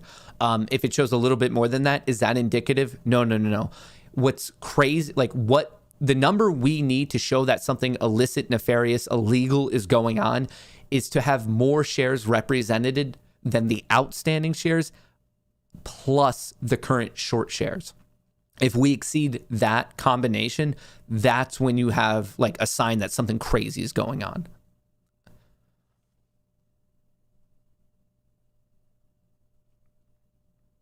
The assumption is multiple of the float exists, so once the entire float is DRS'd, everything else would be naked shorts.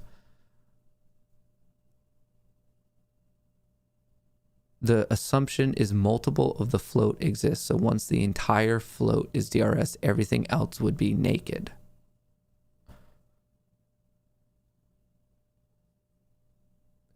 If multiple of the float existed, wouldn't that be somewhat indicated?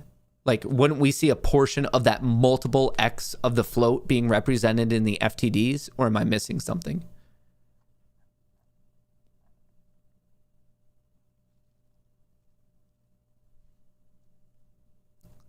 Multiple of the float. So let's say the float is 10 and let's say 5x that exists. If 50 exists in a system that should have 10, and let's even say that the short is 100%, so we know 20 should be out there, but we have 50. So if 50's out there, let's say that it wasn't even through prime brokers. Let's say that it was through market makers.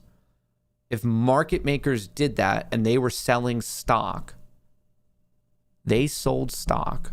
People bought that stock. They didn't have the share. Market makers were selling synthetics to the market in this scenario to the tune of 30 in a system that should have 10 or 20, depending on how many shorts there are. Would that show up in FTDs? Market makers sold it. They go to the DTCC. I think at some point you would have at least an inkling in the FTD report. Because if market makers are selling so much stock, like once again, in my example of XYZ, a system that should have 10, let's say the short interest is 100%, so the system should have 20, but let's say there's 50, as in multiple of the float, let's say 4x multiple. So the question in this scenario is, where's that 30 and what data would we have to show that 30? It's very easy to see that with prime brokers doing it. So let's say that the issue is not there because that's easily tracked in the data. So let's say it's more in the insidious market makers. If market makers did that, where would it show up? Market makers sell. They have to come based on net settlement, not gross settlement. They come on net settlement to the DTCC. The only way I could think of that there could be multiples of the float that are not showing up in the FTDs would be, the only way I could think of it is if the stock was sold back and forth, or at least one time, between market makers. It would have to be market makers playing nice with each other. So it would be, they sold it, and you've bloated the supply of the system. So all of the stock goes from one market maker to the other market maker. So they're down 1 unit of this stock, whatever the total size is. They have the cash. So market maker A sells, the cash goes to A, the stock goes to B. They have that cash, and then to offset it, they would have to play either deep in the money options, basically. And they would cycle that. Stock, options. Like one has stock, the other has options. They would keep cycling it. But you can't sustain that forever, because from the start, you're always down 1 unit from one market maker to the other market maker. That's the only way I could come up with a reasonable scenario that it's not being registered in the FTDs, because it's not a failure to deliver, because it's covered by options. But it would be, that's the only structural way that it would make sense for me. Maybe there's another structural way. That's at least one theory. And the way you would test it is looking at the options market, because all options market data is like public. You could see the open interest. So if there is continually a crazy amount of deep in the money, out of the money options on GME or AMC, this theory, like it theoretically, it could work. AMC is looking good. Look at that V-shaped recovery. IWM coming right back around. Prog hit $5. We're looking for that breakout above 530. Don't they have the FTDs and calls and puts? They can. They theoretically could. But if the options don't amount to holding X multiple of the float, I don't know where else they would be hidden. Nice recovery on AMC. AMC, it's down by 34 cents on the day, but it seems like not for much longer. This is quite a bit of momentum.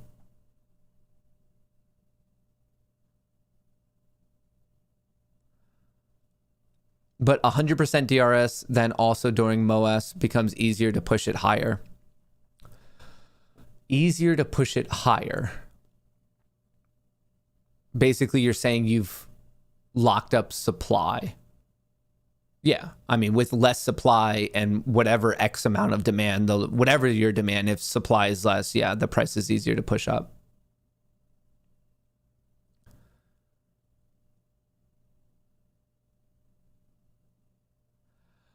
Made huge money 2nd of June and didn't sell. My dad joined the big dip after. One day when squeeze, I will call him and say, it's time, sell. Shout out Anton.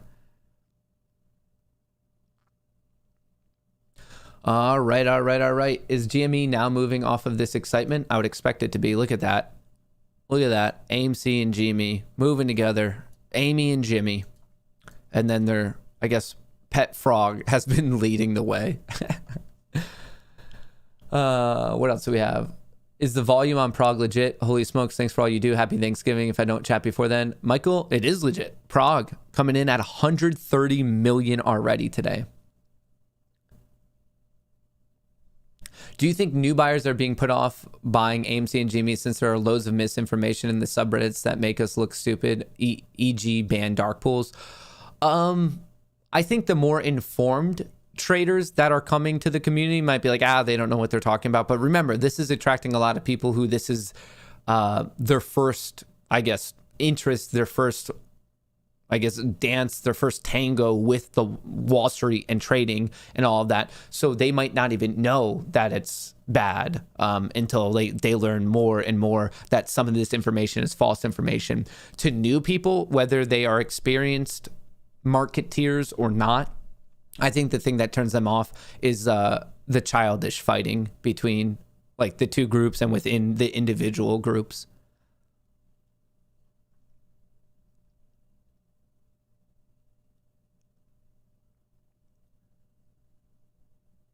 Pirates sold the ladders. Now they're going to do the La Macarena to mess the price. By the way, still waiting on my wedding present, Mr. Thick Kohrs. If GME short interest was 200% plus in Robinhood report, yet SEC report said it was mostly FOMO and volume in June and not shorts covering, where did the 200% go? I mean, people who are not supportive of GameStop would argue that since 10 months have passed, 10 months is enough time for that volume to slowly but surely cover. Remember, they don't all have to cover at once. So if you're talking now with GameStop having a estimated short interest of about 8.5%, your question is like, where did the rest of that go? I mean, time. Like it's been 10 months, and GameStop currently has low volume, but there's been within that time spurts of high volume that theoretically could have been covered into. Do I think that's necessarily what happened? No, but I'm just saying that's what people anti-GameStop would argue.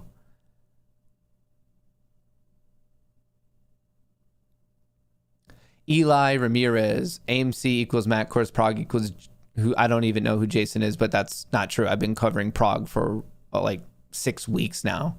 It was first brought up to me by Wall Street Viking and True Demon like weeks ago. I've been in Prog. I don't even know what my first purchase was, but it was a while ago. Up 20% on Prog after you talked about it this morning. Congratulations. Stick to whatever your plan is.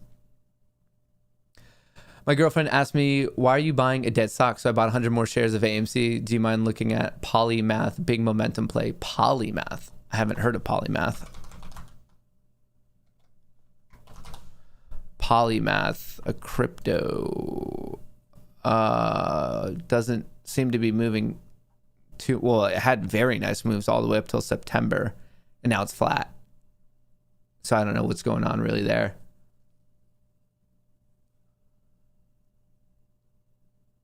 I would want to see a breakout of 85.90. I don't know much about it though.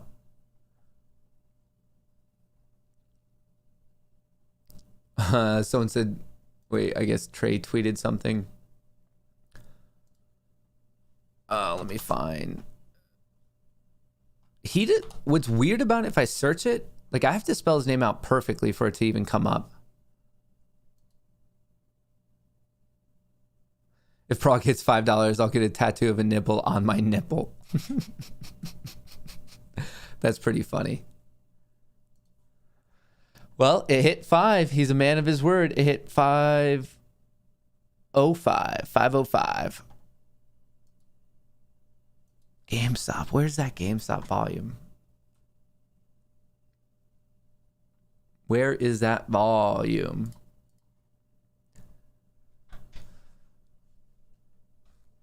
Can you go over the technicals of PHUN? I'd rather not, just because PHUN is it's dangerous because that was exclusively rumor and its attachment to DWAC. It had nothing. It was all rumor. So I just want people to know that, like, hey, and sometimes you can make a lot of money off rumor. I'm not saying that's bad. I just don't want people to think it's the same as like a core technical or fundamental trade and or investment. It was a rumor play off of DWAC.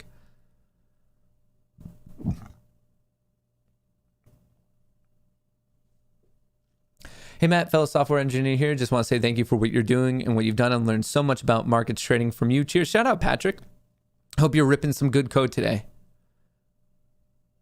Would you sell your wife or one of your children to buy Prog? I know this isn't financial advice. Thanks. Quick follow-up there. Do you have an option to get rid of your wife and your child for 2 Prog? because I think that's a very interesting scenario. You said your wife or one child for Prog. And if you have multiple children, actually, this is a multivariate equation here. Could you get a Prog per family member that you give up? We need to know.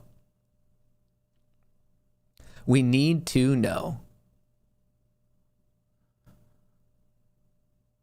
Can you look at SG, social good? SG. Why does it not come up? Social good. I can base it to Tether. Another one that doesn't really seem to be moving, but it's also being compared to Tether.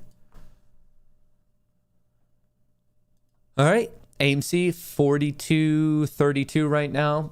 We have about 30 cents to go, 40 cents to go green on the day. GME just went green on the day, 209. Prog taking a breather off of 506 down to 450. Let's see if it can base. It's at support right now. It was at 450 earlier. We also have support around 440. So I'm looking for support in this region. And it is almost 11 a.m. So maybe it's going to end up just like kind of basing. And then in the afternoon, we'll get some more moves. But you never know. You never know. Rolled my Prog 350s for 90% gain to next week, 42.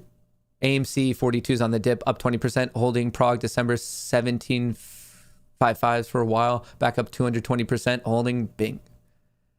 Jason, you're a genius. Yes, done. Hey, that's what I'm here for. I'm always here for the familial relationship and converting that into stock ownership.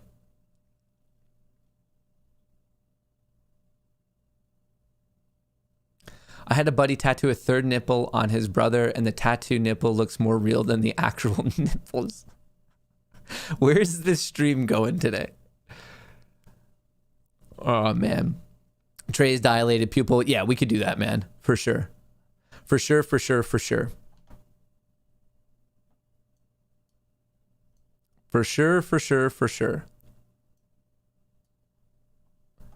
I'm curious. So we're having a little uptick in viewership right now. And I'm curious, is it all the troglodytes? Let me know. Actually, I'll do a poll. You don't have to let me know. You like Prog?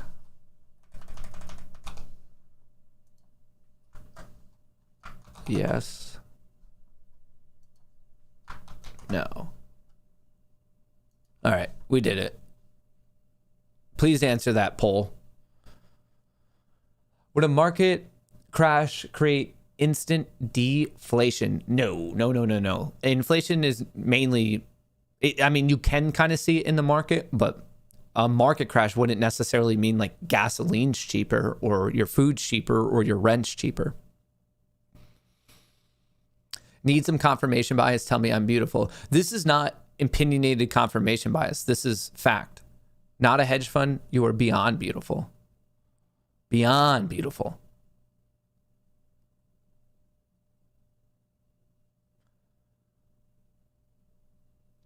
All right. AMC's looking good. GME's looking good. Prog's looking good. IWM's looking good. While you're answering that poll, let me just get a quick drink. That's not good.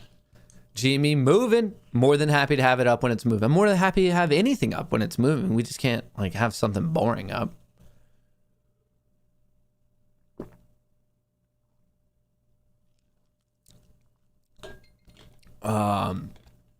What do we have? We got some votes coming in. We're almost at 2,000 votes. Vote. Get out and vote. Do your civic duty to the Moon Gang. To the Council of the Moon Gang. You should have put Proggers and Hop Away as the options on the Prog poll. That's a good one. Looking at Walmart WMT 145 December 23rd calls. Thoughts? Thanks for everything. Here every day since Feb. Shout out. I appreciate that. That's incredibly kind of you. No. Walmart beat on earnings. Going red. And like, this is a very good example. Recently, AMC beat on earnings and they're like, manipulation. How is it possible that we can beat? and we go down. Sometimes you don't beat enough. Like sometimes beating on earnings doesn't mean a stock goes green. For example, Walmart beat on earnings, it's going red. And in fact, I'd be looking at this gap fill down to 142. So please understand that sometimes what you see in AMC, in GME, in Prog, it actually happens to a lot of stocks. It's not necessarily like specific to those. I'm here for the lulz. I love the ape community more than Mormons love condos. Thanks for all you do, Matt. Shout out, Alec. I appreciate that. Yeah, JP Morgan suing Tesla for 162 million over patents. I was reading that earlier this morning. Elon is just Elon, you know? Just never a boring day in the life of Elon. All right, AMC going green. We got to tweet that out.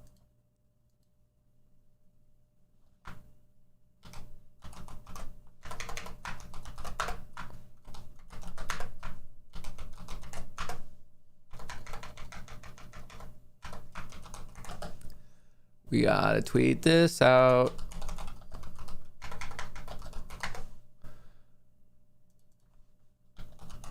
The loud mechanical keyboard.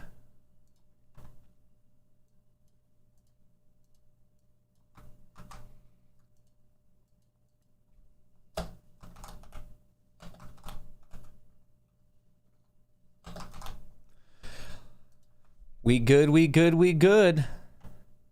AMC green, GME green, Prog green. Green. All right, I think we have enough people who voted. Let's end this blow. Close poll. All right, let's get these results. Sometimes you don't beat enough, Matt Kohrs. One of these days, we'll sell all of my quotes as a book. We'll get those out there and raise money for charity. We'll just get all of those in a very nice leather book. Corey Vanular, Prog sucks. Yeah, Prog sucks if you're shorting it, being it's up 35% today, like 16% yesterday. How could it suck? It does suck. It does suck if you're short it. I admit that. Prog is very, very sucky if you are betting against it.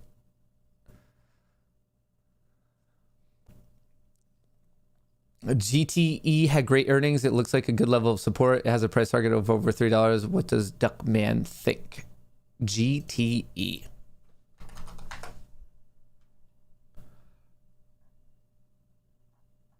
Kind of actually seems a bit just boring. It went up and now it's range bound. So you have the support of 80 cents and you're looking for the breakout of 95 followed by $1. But I don't see a trend. I just see it being range bound. So patience until it either bounces off a support, bounces off a resistance, or breaks one of those.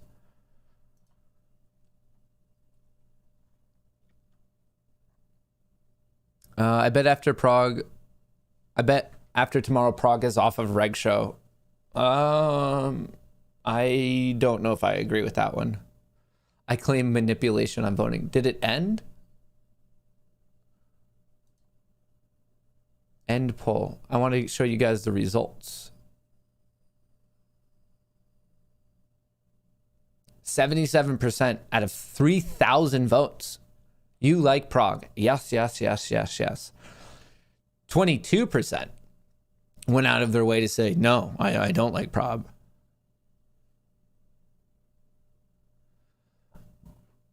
What happened to ANY?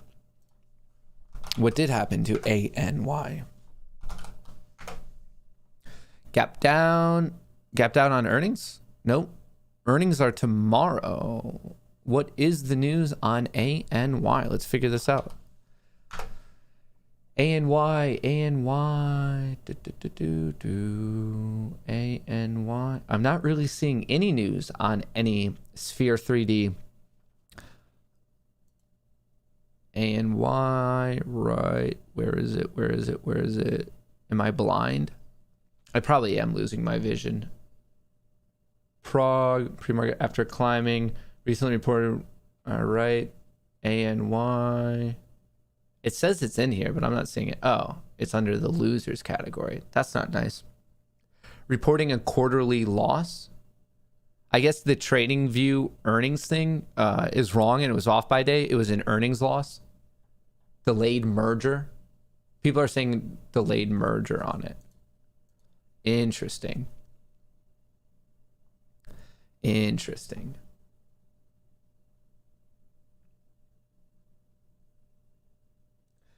If Prog hits $10 today, I will get a tattoo of balloon knot around my belly button. Screenshot this. All right, this is from Eric with a K.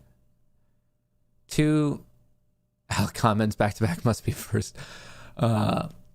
Okay, so if Prog hits 10 today, Eric will be getting a tattoo. We're allowed to screenshot it.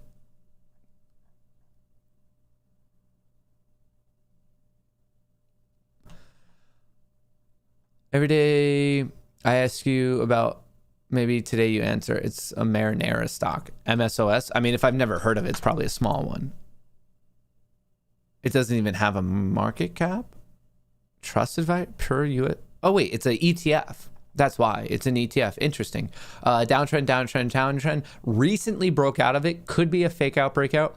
I kind of like this though, because like there are the murmurs of federal progress. So if you start to base and pull that U-turn, you're kind of buying just like the trend reversal. I kind of like the setup here. I don't know what's particularly in this ETF. I'd have to dive into it. But I am a fan of, Prog just took a hit right there, of cannabis-backed ETFs.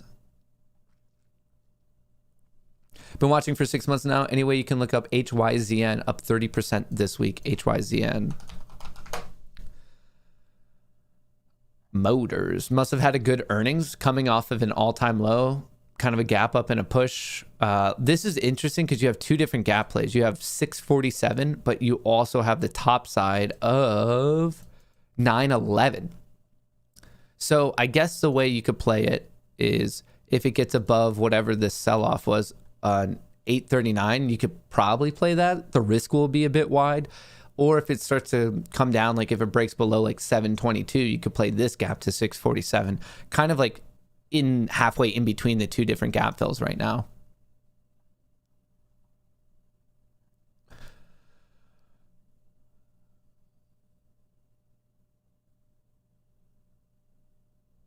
Wanted to highlight this gut LMAO, Matt Magatu not ape if in Prague. What else do we have? I had to write a balloon knot because it censored me for writing blank hole in your behind. Balloon knot. Oh man. Harminder, AMC is the humble king. I'm seeing that you're very supportive of AMC. If you think AMC is the king, I hope you're right. I'm in AMC. I'm in GME. I'm in Prog. I'm actually even in the Russell 2000 right now. I'm in all of these things. Remember, there's multiple ways to skin a cat. If Game of Thrones hits 50 today, I'll rewatch Game of Thrones season 8. Are you people just like setting up targets for things you want to do anyway? That would be like me saying, if AMC hits 42.75 today, I will be drinking a bottle of wine tonight. That'd be like the same thing. If GameStop hits 212 today, I will not go to the gym. If Prog returns to $5 today, I will buy myself a cheesesteak. Is that what we're doing? Red or white? This is the first question. Red or white? I will. Why not both? Like we just set up things that we want to do anyway. I like it. I get that one because I know some people are going to get mad. I get what Karthik is saying about season 8. I assume he's referring to season 8 being the worst season, and it was, in my opinion. Maybe you guys liked it. I thought relative to the other 7 seasons of Game of Thrones, I thought it was the worst one. So I see where he's trying to get something painful. I just thought it was a little bit more funny. We don't talk about season 8.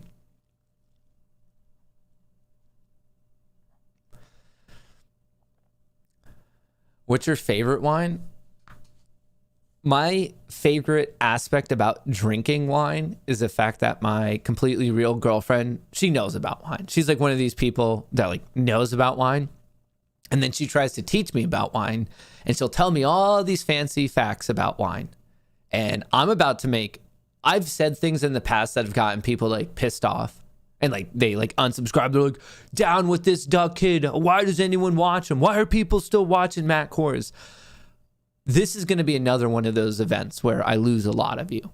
But it's also a truth about me. So I might as well share it with all of you because we're internet friends. We're digital friends. So she'll tell me all about wine. She knows a lot about wine. She's informed about wine, and she'll tell me about it. And I'm one of these people who I'm like, and she'll be telling me about it. She'll be like, oh, look at the tannins, like look at this year, blah, blah, blah, like whatever's going on with like a red wine. I'm like, oh, that's cool. And I'll just put like red wine in my cup, and then I go over and I put my hand in the like freezer and I hit the button, I put some ice in my hand, and then I take that ice and put it right into my red wine.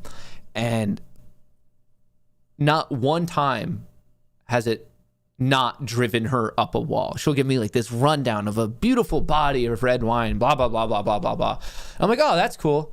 I like my drinks cold. And then I just put ice right into my red wine. She gets pissed. She gets real pissed.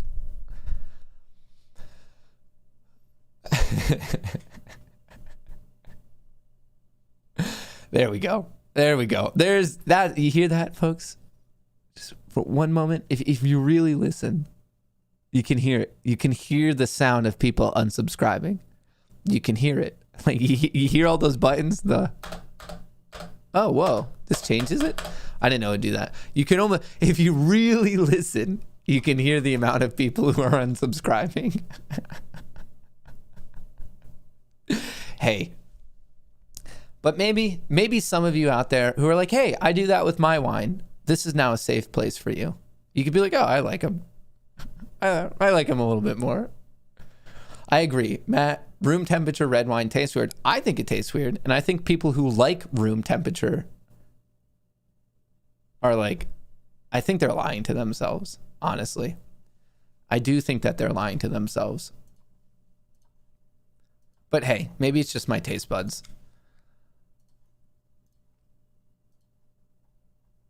And if there's any children listening, you should not be drinking at all. Don't even start drinking. It's not good. But if you're gonna start drinking when you're of age and wherever you live, try it with some ice in your red wine. Thomas becoming a space ape. Thomas, he's like, I wasn't even looking for a finance stream, but this guy spitting facts about red wine. I like it. I like it.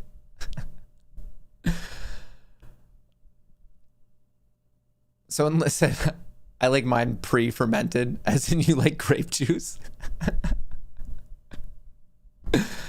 Man. What else do we have? Hey, Mark Kohrs, if a naked share can be produced out of thin air, can they not disappear the same share from whence it materialized? I mean, depending on how it's created, yeah, that's actually how you like take care of FTDs. Ice in wine is like drinking warm milk. I feel like it's more similar to drinking milk with ice in it. It would be a better analogy. Oh, look at that.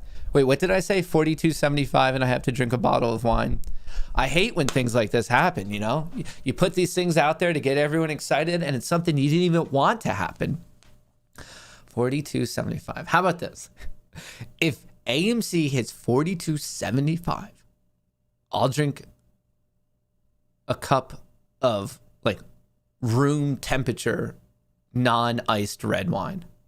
How about that? That's something. That's something we could shoot for. 42.75. 5 more cents.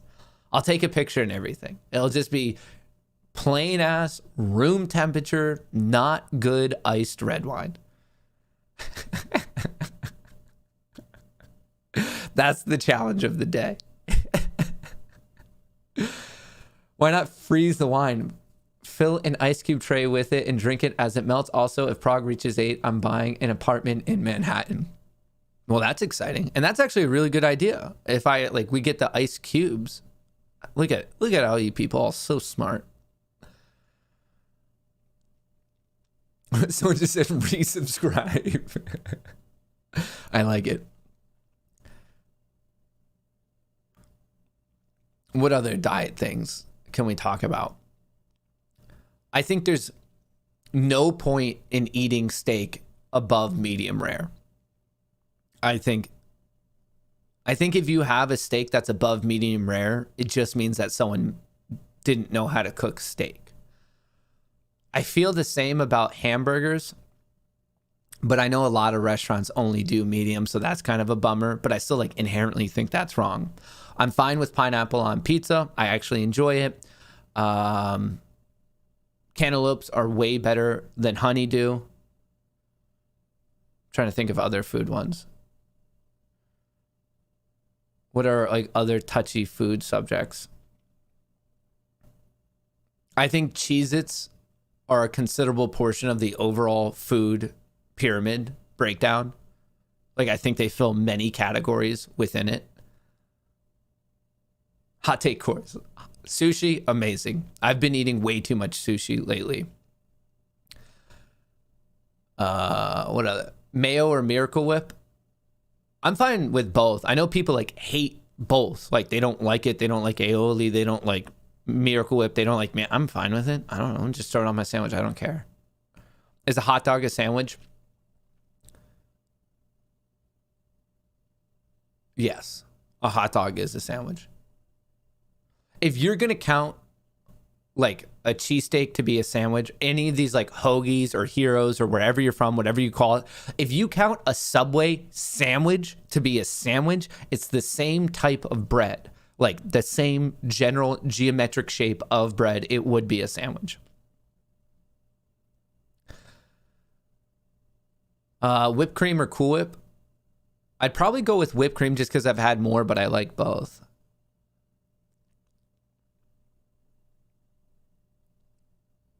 Matt, don't use ice, use Cold Stones. Don't even know what that is, but maybe I'll get some. Big fan of Black Rifle Coffee Company, and their support of veterans. They're paired with SPAC SBEA. Yes. So I saw that. Oh, look at that. We crossed 42.75. I have to stay. Yes, I will be drinking wine tonight. Sometimes you put these challenges out there and you don't expect it to hit. Sometimes you're like, hey, if this happens, I'll run a 10K. Hey, if this happens, I'll eat a hot chip and sit there for an hour when my organs are being rearranged. And then other times you end up having to drink 42.75.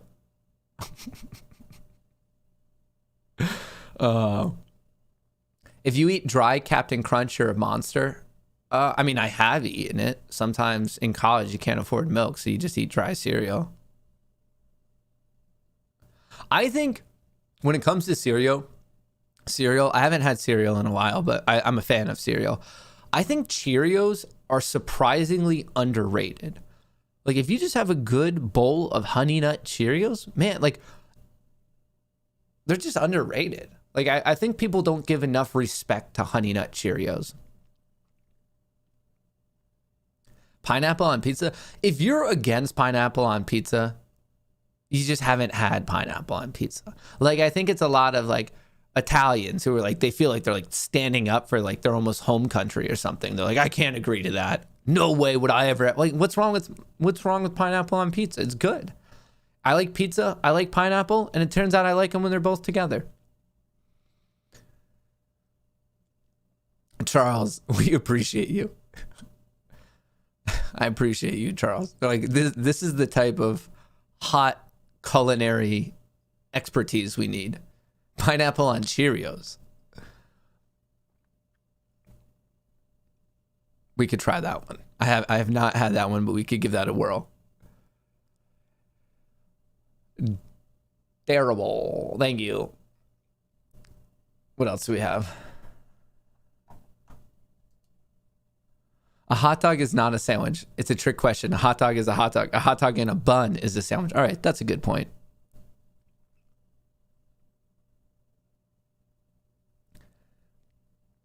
Can I look at MULN? Yeah, I'll pull that one up.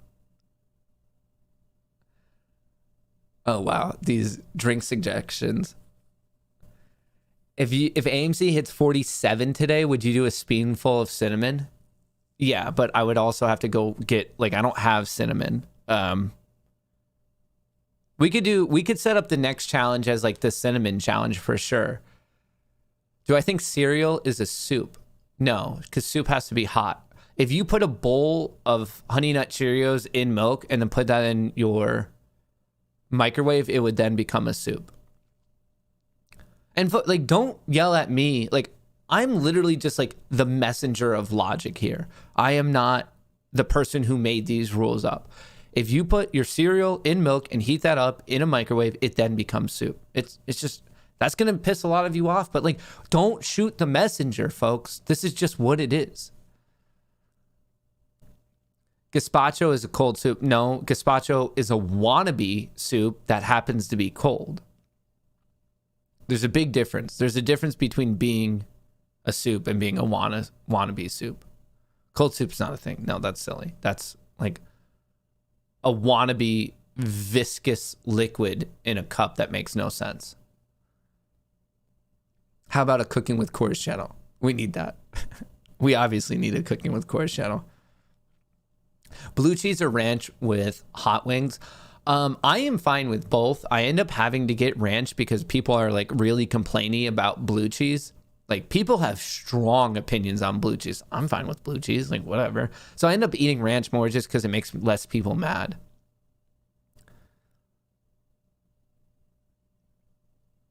Batman eats cold pea soup. I could not articulate a more disgusting sounding meal than cold pea soup. If it was that, or like I have to unalive myself, I'd probably unalive myself.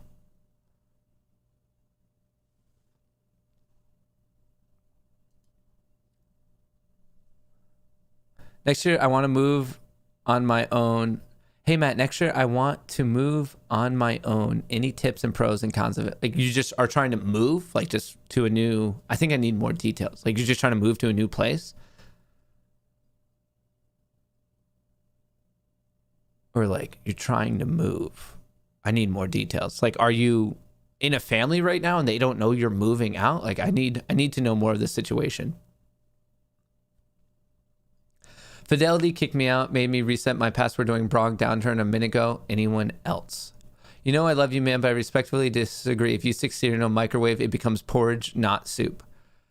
Porridge is like, who's that guy? Oh, man, what's the name of that show? More? You want more? Who's that little poor kid, the little street kid? What's that name? It's like one word. Not Oscar, not more. You guys know what I'm talking about. Come on, someone give me the name of it. Oliver Twist. Oliver Twist. That was it. Oliver. I could not remember that word for some reason. Anyway, porridge is like an Oliver Twist, like wannabe soup. Oliver. Do you like Old Forge style pizza? Yeah, I've actually had that. Old Forge was not like too far away from where I grew up, so I've had my fair share of Old Forge.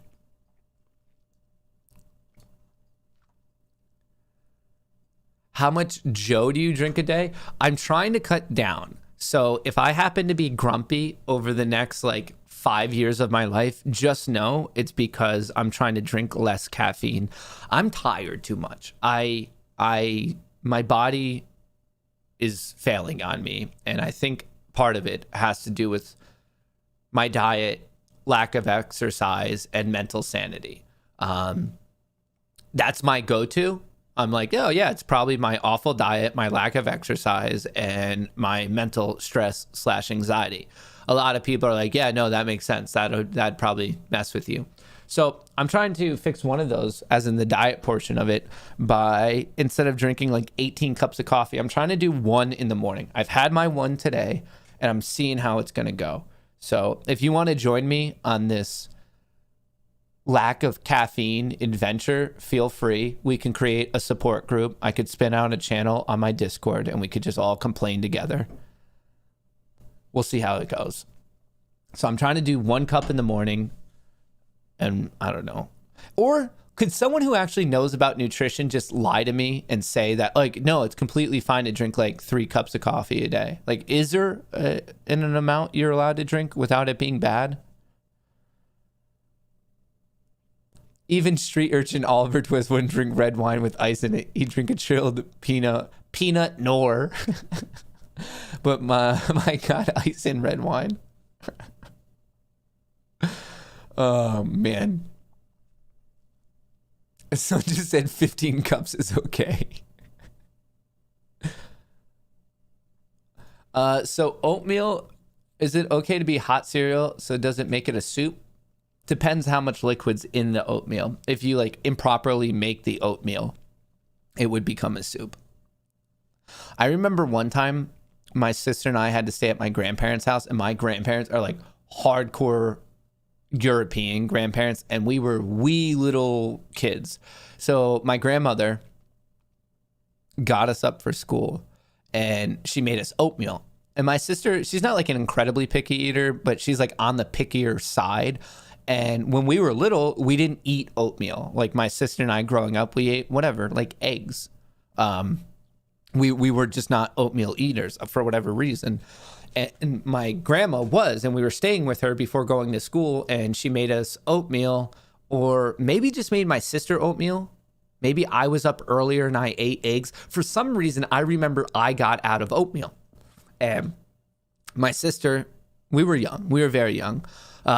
She started throwing a fit. She was upset. She was crying. And it was all because of the oatmeal. She was like, I don't want to eat it. My grandma, being like a European grandma, was like, you're going to eat it.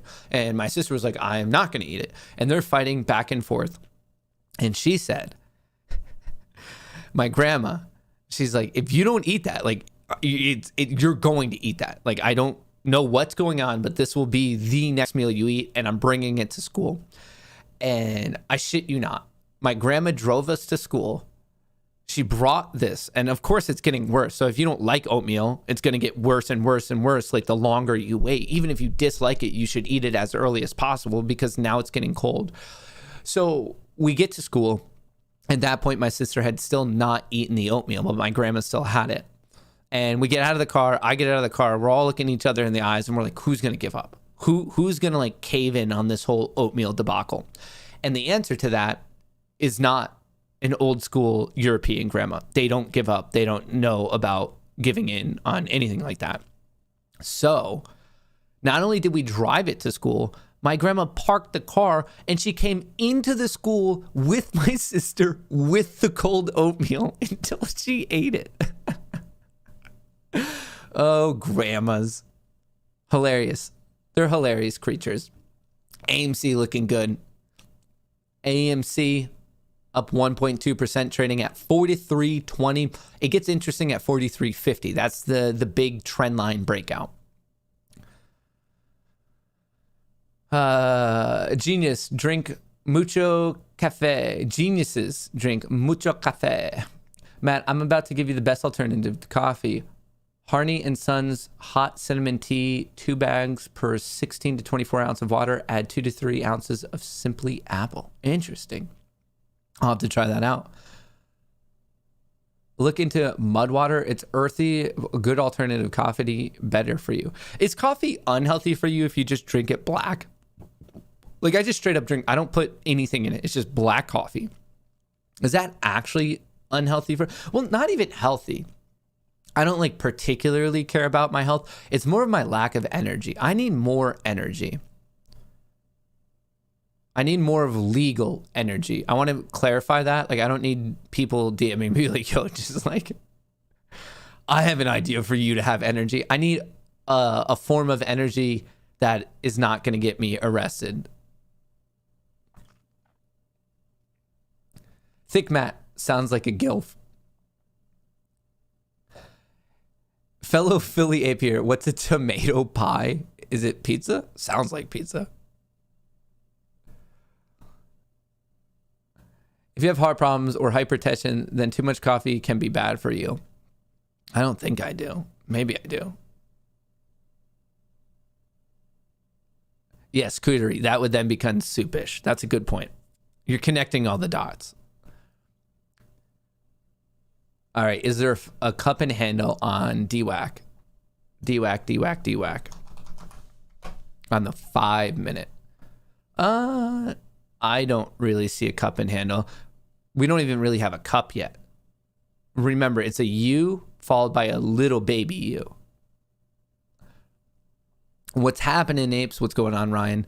AMC looking good. GME looking good. Prog looking good. Things are looking good. Goody.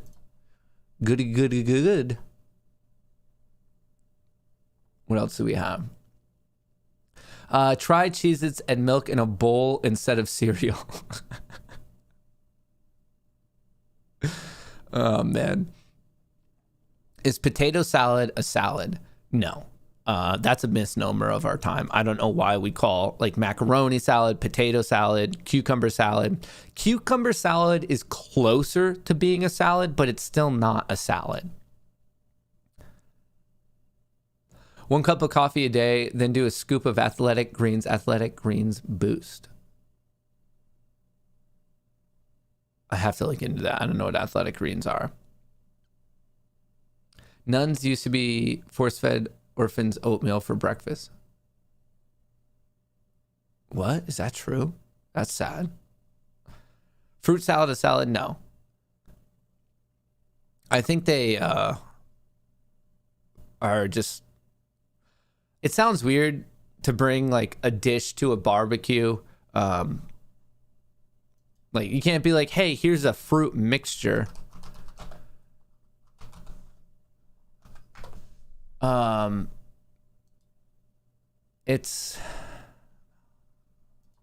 It just gets complicated when you're going to a barbecue and you're like, yeah, here's my potato mixture. They're like, what did you just bring, Denise? Did you bring a potato mixture? And Denise is like, I'm sorry, it's a potato salad. And they're like, okay.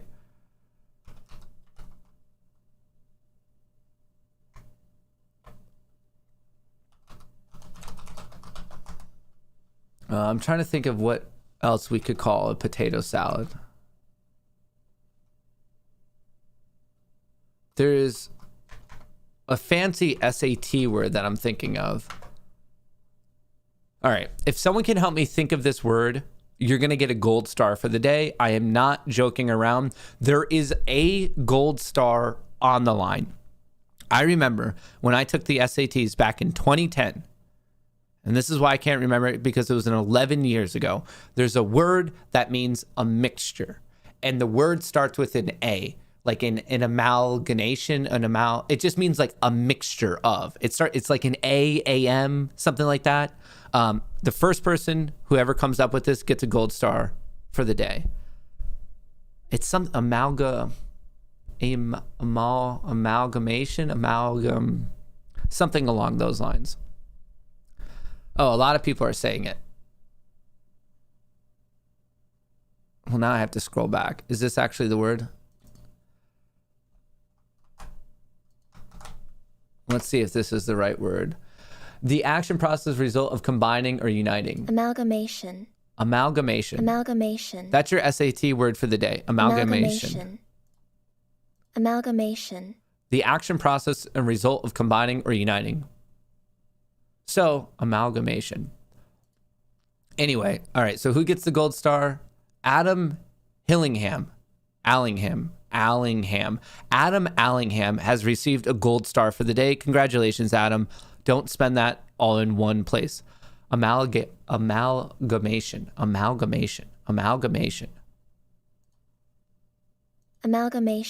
All right. So anyway, the next time you're bringing fruit salad, potato salad, macaroni salad, cucumber salad, I implore you to not use salad. It's just wrong.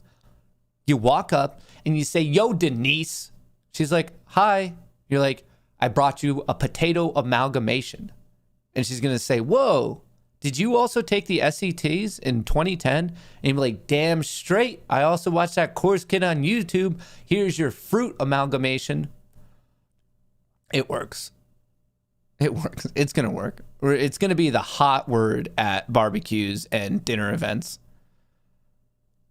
Just an idea. It's similar to my idea of the fact that Mormons love condos. Like, if you want to take it, take it. If you don't want to take it, don't take it, but also know that you're wrong. Coleslaw. That's a cabbage amalgamation. Fun fact, salsa is a fruit salad. Tomato, fruit. Peppers, fruit. Corn, fruit.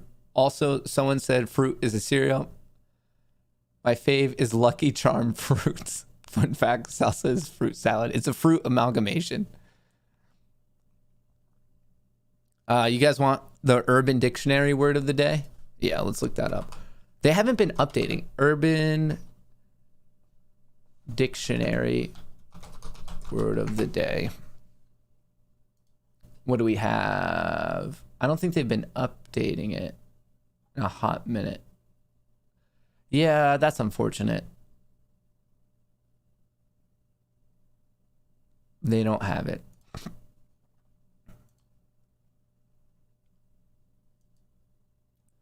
Oh wait, I could subscribe to a newsletter for Urban Dictionary word of the day. I'm always just trying to be cool with the Gen Z kids. Oh, here we go.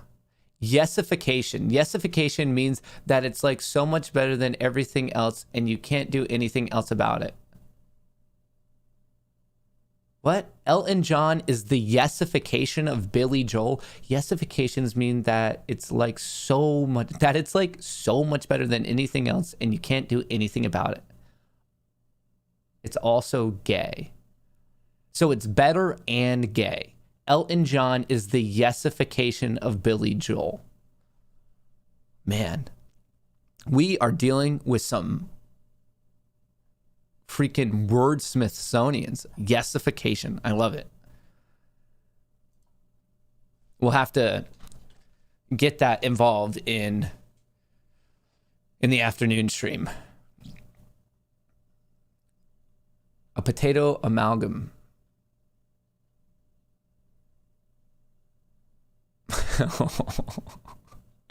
Is cold soup soup? Nope, it's wannabe soup.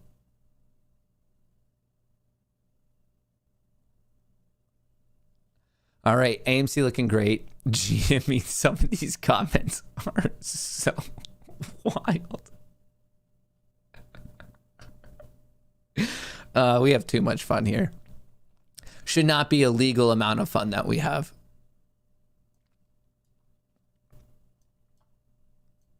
All right. AMC 4319 GME 211.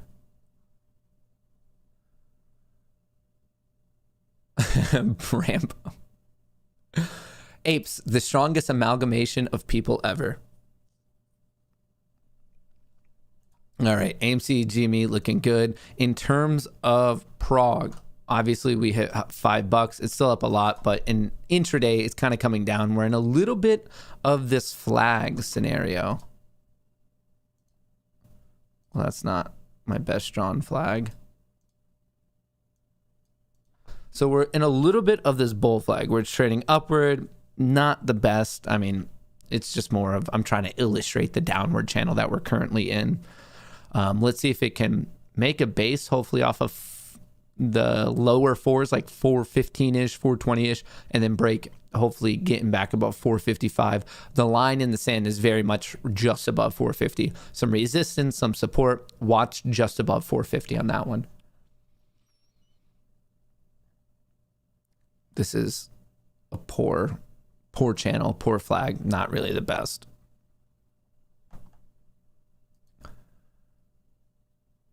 Is cold cream based soup just melted ice cream?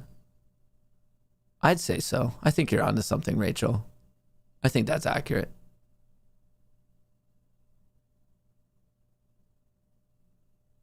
Wait, Rachel, are you the person on Twitter who had the Cheeto comment? You're like, shut up, Cheeto. Because if so, you get the second gold star of the day.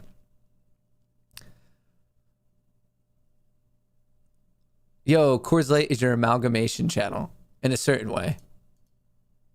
What's the difference between chopped beef and pea soup? You can't chop beef, but you can pea soup.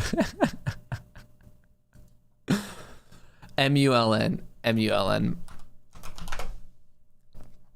A little bit choppy right now. You could argue there's somewhat of a pennant. It went up, lower highs, higher lows, somewhat of a pennant. Just be careful. It's coming into its earnings. It looks like tomorrow, which, I mean, you're going to have a fundamental driver because of this earnings, if this is right on TradingView. So I don't know how much technicals particularly matter in this time, but I would think it's interesting above $13. I don't have a Twitter, but I like gold stars, so yes. All right, Rachel, we'll give you a gold star anyway.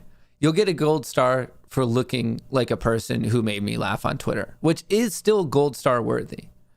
So congratulations.